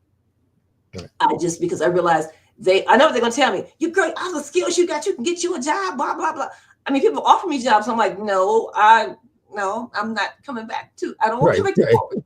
So it's the point of knowing that and realizing that this is what I know. This is what God has called me to do. So I'm clear on that. So now this is where I'm staying, but it is a faith walk. And sometimes it is very discouraging. There were times literally that I would be so discouraged in this journey. There was seasons that I would actually be on the couch in my pajamas, just having a pity party, literally. Then I had to get myself up and realize this is not going to help you at all on the couch and get yourself back again. There were, I tell you, keeping it real, there were times where that's where I was. On the journey. Yeah.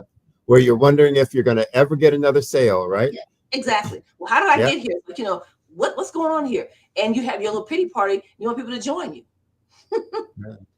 I'm going to get back to that one, but I also thought it was really interesting in the sense of when you said, "Hey, when they say no, they're not saying no to you; they're saying no to what you're offering."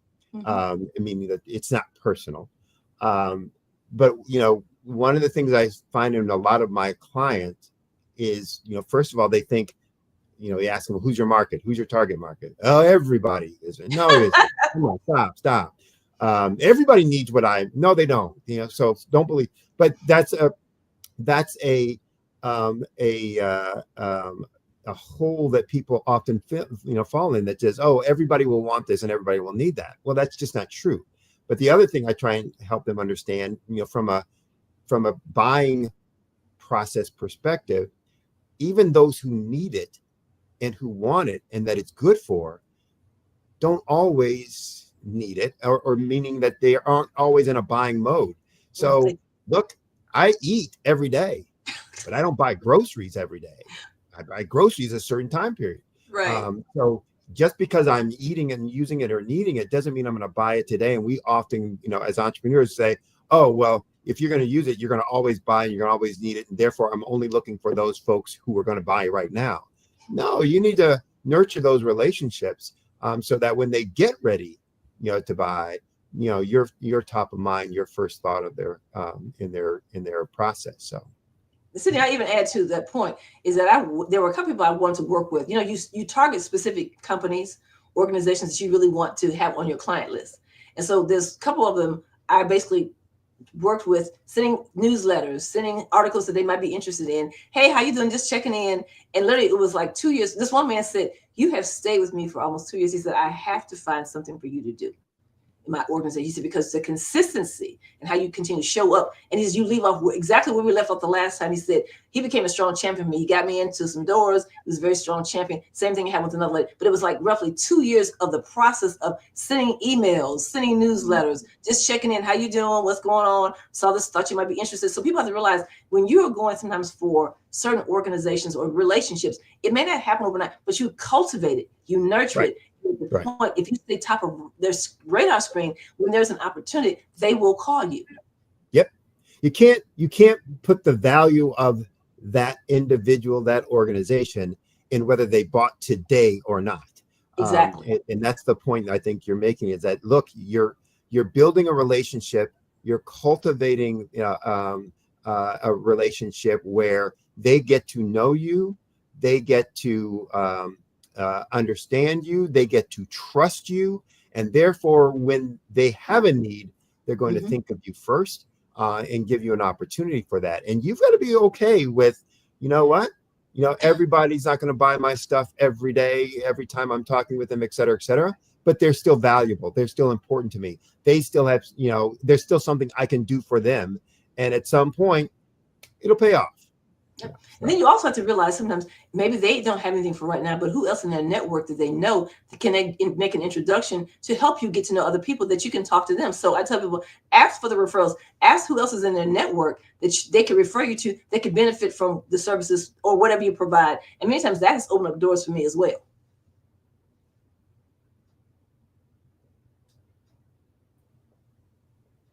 All right. So I'm going to get the hook here in a second, but I do want to ask one more quick question. Yeah. You talked a little bit about the lean times, et cetera, et cetera. I never got a chance to ask you, though, about the foundation. Is that, something you said you have the conference every March, but you guys do stuff throughout. Is that, are there programming or workshops that you do outside of the March forum, or is that a kind of a culmination event? The March Forum is just kind of like, it's called Transforming Women Entrepreneurs. It's a yearly event. Initially, it started out, we were doing it 4 times a year. Then it became yearly, where we have an all-day series where we have speakers, women speakers, sharing topics that are relevant to whether you're an entrepreneur or business professional. The topics are relevant. And it's just evolved into a wonderful event where people come and they network, they connect, and they collaborate. So it's been a great thing. We also do like a monthly prayer call with that group. But in terms of, that's kind of like the point of what we do with that Transforming Women Entrepreneurs. The rest of that in terms of, it's just, my foundation is my faith in terms of just doing different things. But the event is just a great event because we've been going into it for our 17th year. So it's stable, it's consistent. People have come there and they've seen the value. So I have a lot of supporters on that in terms of come out each year, we do it. And then we've actually taken it on the road. We're taking it to other cities. We've taken it to other cities in a smaller scale. So we're doing that again this year as well. So we're going to lose our feed here in a second. So how can folks reach out to you? They can reach out to me. I'm on LinkedIn is Dr. Nancy J. Lewis. They can email me at they go to the website www.progressivetechniquesinc.com. That's www.progressivetechniquesinc.com. And with LinkedIn, I'm on LinkedIn actively, so you can find me as Dr. Nancy J. Lewis. I'm happy to talk with you, see how I can help you as a coach and as a person who is professional development. That's what I do. It's been a pleasure, Dr. Lewis. And as we say, genius is common. I'll see you on the other side. Thank you, Sydney. The Black Business Expo's mission is to raise funds for high school seniors going to college or K through 12 entrepreneurs. This expo is a fundraiser for students. Please, you may go to www.blackbusinessexpousa.com to donate to the scholarship fund or use the Cash App at $BBXUSA. Our goal is to give laptops and up to $5,000 to 10 students. Students can register online at www.blackbusinessexpousa.com. Every dollar counts. Please donate to the Black Business Expo USA Scholarship Fund.